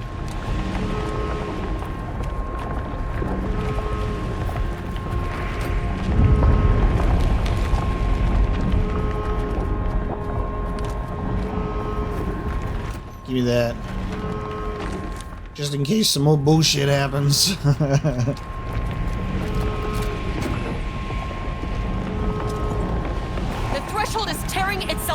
This game was not kind with healing, but very kind with bullets. Wait. I pressed the wrong button. Hang on. I pressed the wrong button. Hang on a sec. It saved just now. Is this before? I pressed the wrong button. I wanted to talk to it. Hold on. Where are we? Okay, we're right after. I literally like read the dialogue and meant to press the other button. Holy shit. Okay, hold on a sec. I'm so glad that it was saved like right after it killed the boss. Another first aid kit. The loot being randomized, I think, certainly doesn't help when you're in, like, a state where you really need health. Okay, now let's talk to the painting. Press the correct button. I know what the Marmonts did to you, to Rudolph Lane. I will do whatever I can to make sure this kind of thing doesn't happen again. The putrid weight he could never wash away! The Marmonts are dead. I don't know if that's any sort of consolation, but it's done. The pain, it was all over him! Look, I'm sorry. I know you didn't make a choice here. It's not fair, but I have to shut this threshold down before it fractures. God damn. Okay.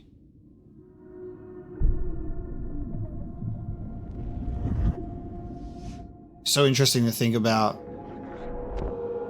a painting that's created with like that singular emotion in mind. Can it become more than that creation? Or is it stuck like that forever? You can't really reason with a painting created out of hate. Agent Estevez stood in the forest just outside of Bright Falls. She watched her team detain Alan Wake and Ilmo Cosima, stuffing them into black SUVs. She realized this was the moment Wake had been writing in the vision she had seen. The story was coming true.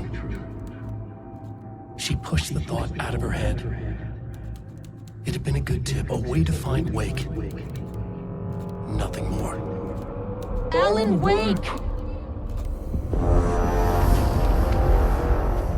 Whoa! After the Threshold event collapsed, I was back at Cauldron Lake. But for a moment, I was somewhere else. I saw Alan Wake there. He was writing about me finding him in Bright Falls, in the woods. It was a good tip.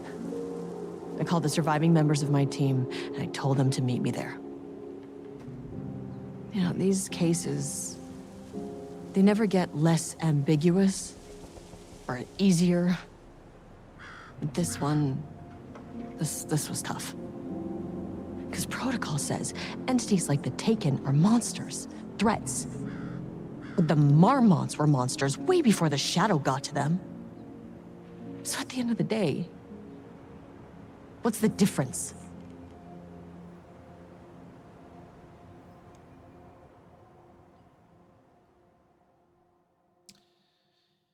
God damn. Okay.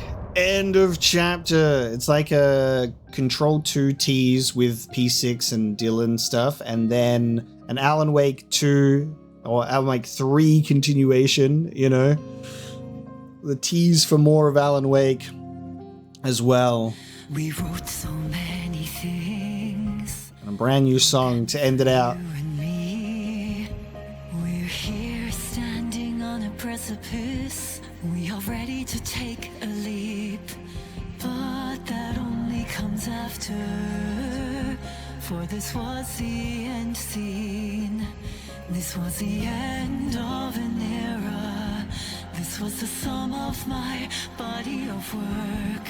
When I'll be long gone, you can hold this together, and you can take it or leave it. Everything that comes after, and we'll always have this. All these moments that led us here, all this joy and these heartaches, they're woven into our very fabric.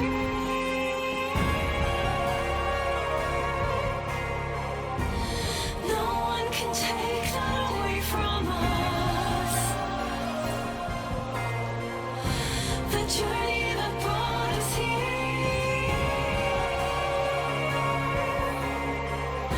The journey that made us who we are.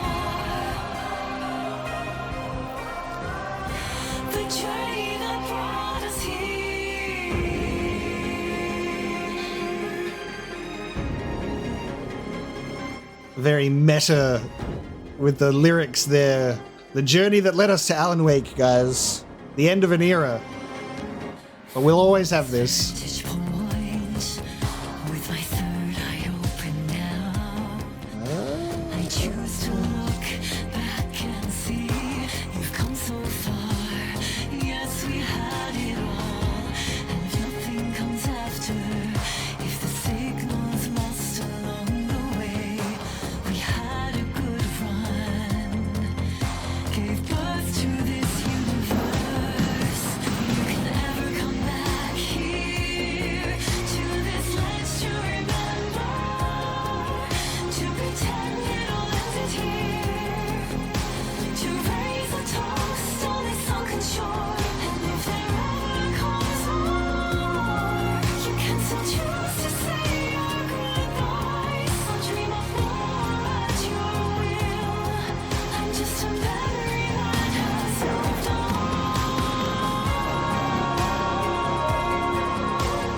That was fucking incredible. That's such a cool song. That feels like a celebration. It feels like a collective celebration of Control and Alan Wake and the Remedyverse in general.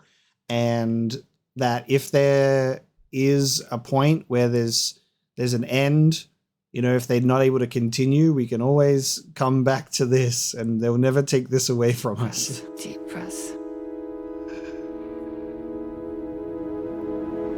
Hopefully we can live to see an Alan Wake 3. We've got Control 2, we've got the Max Payne remakes.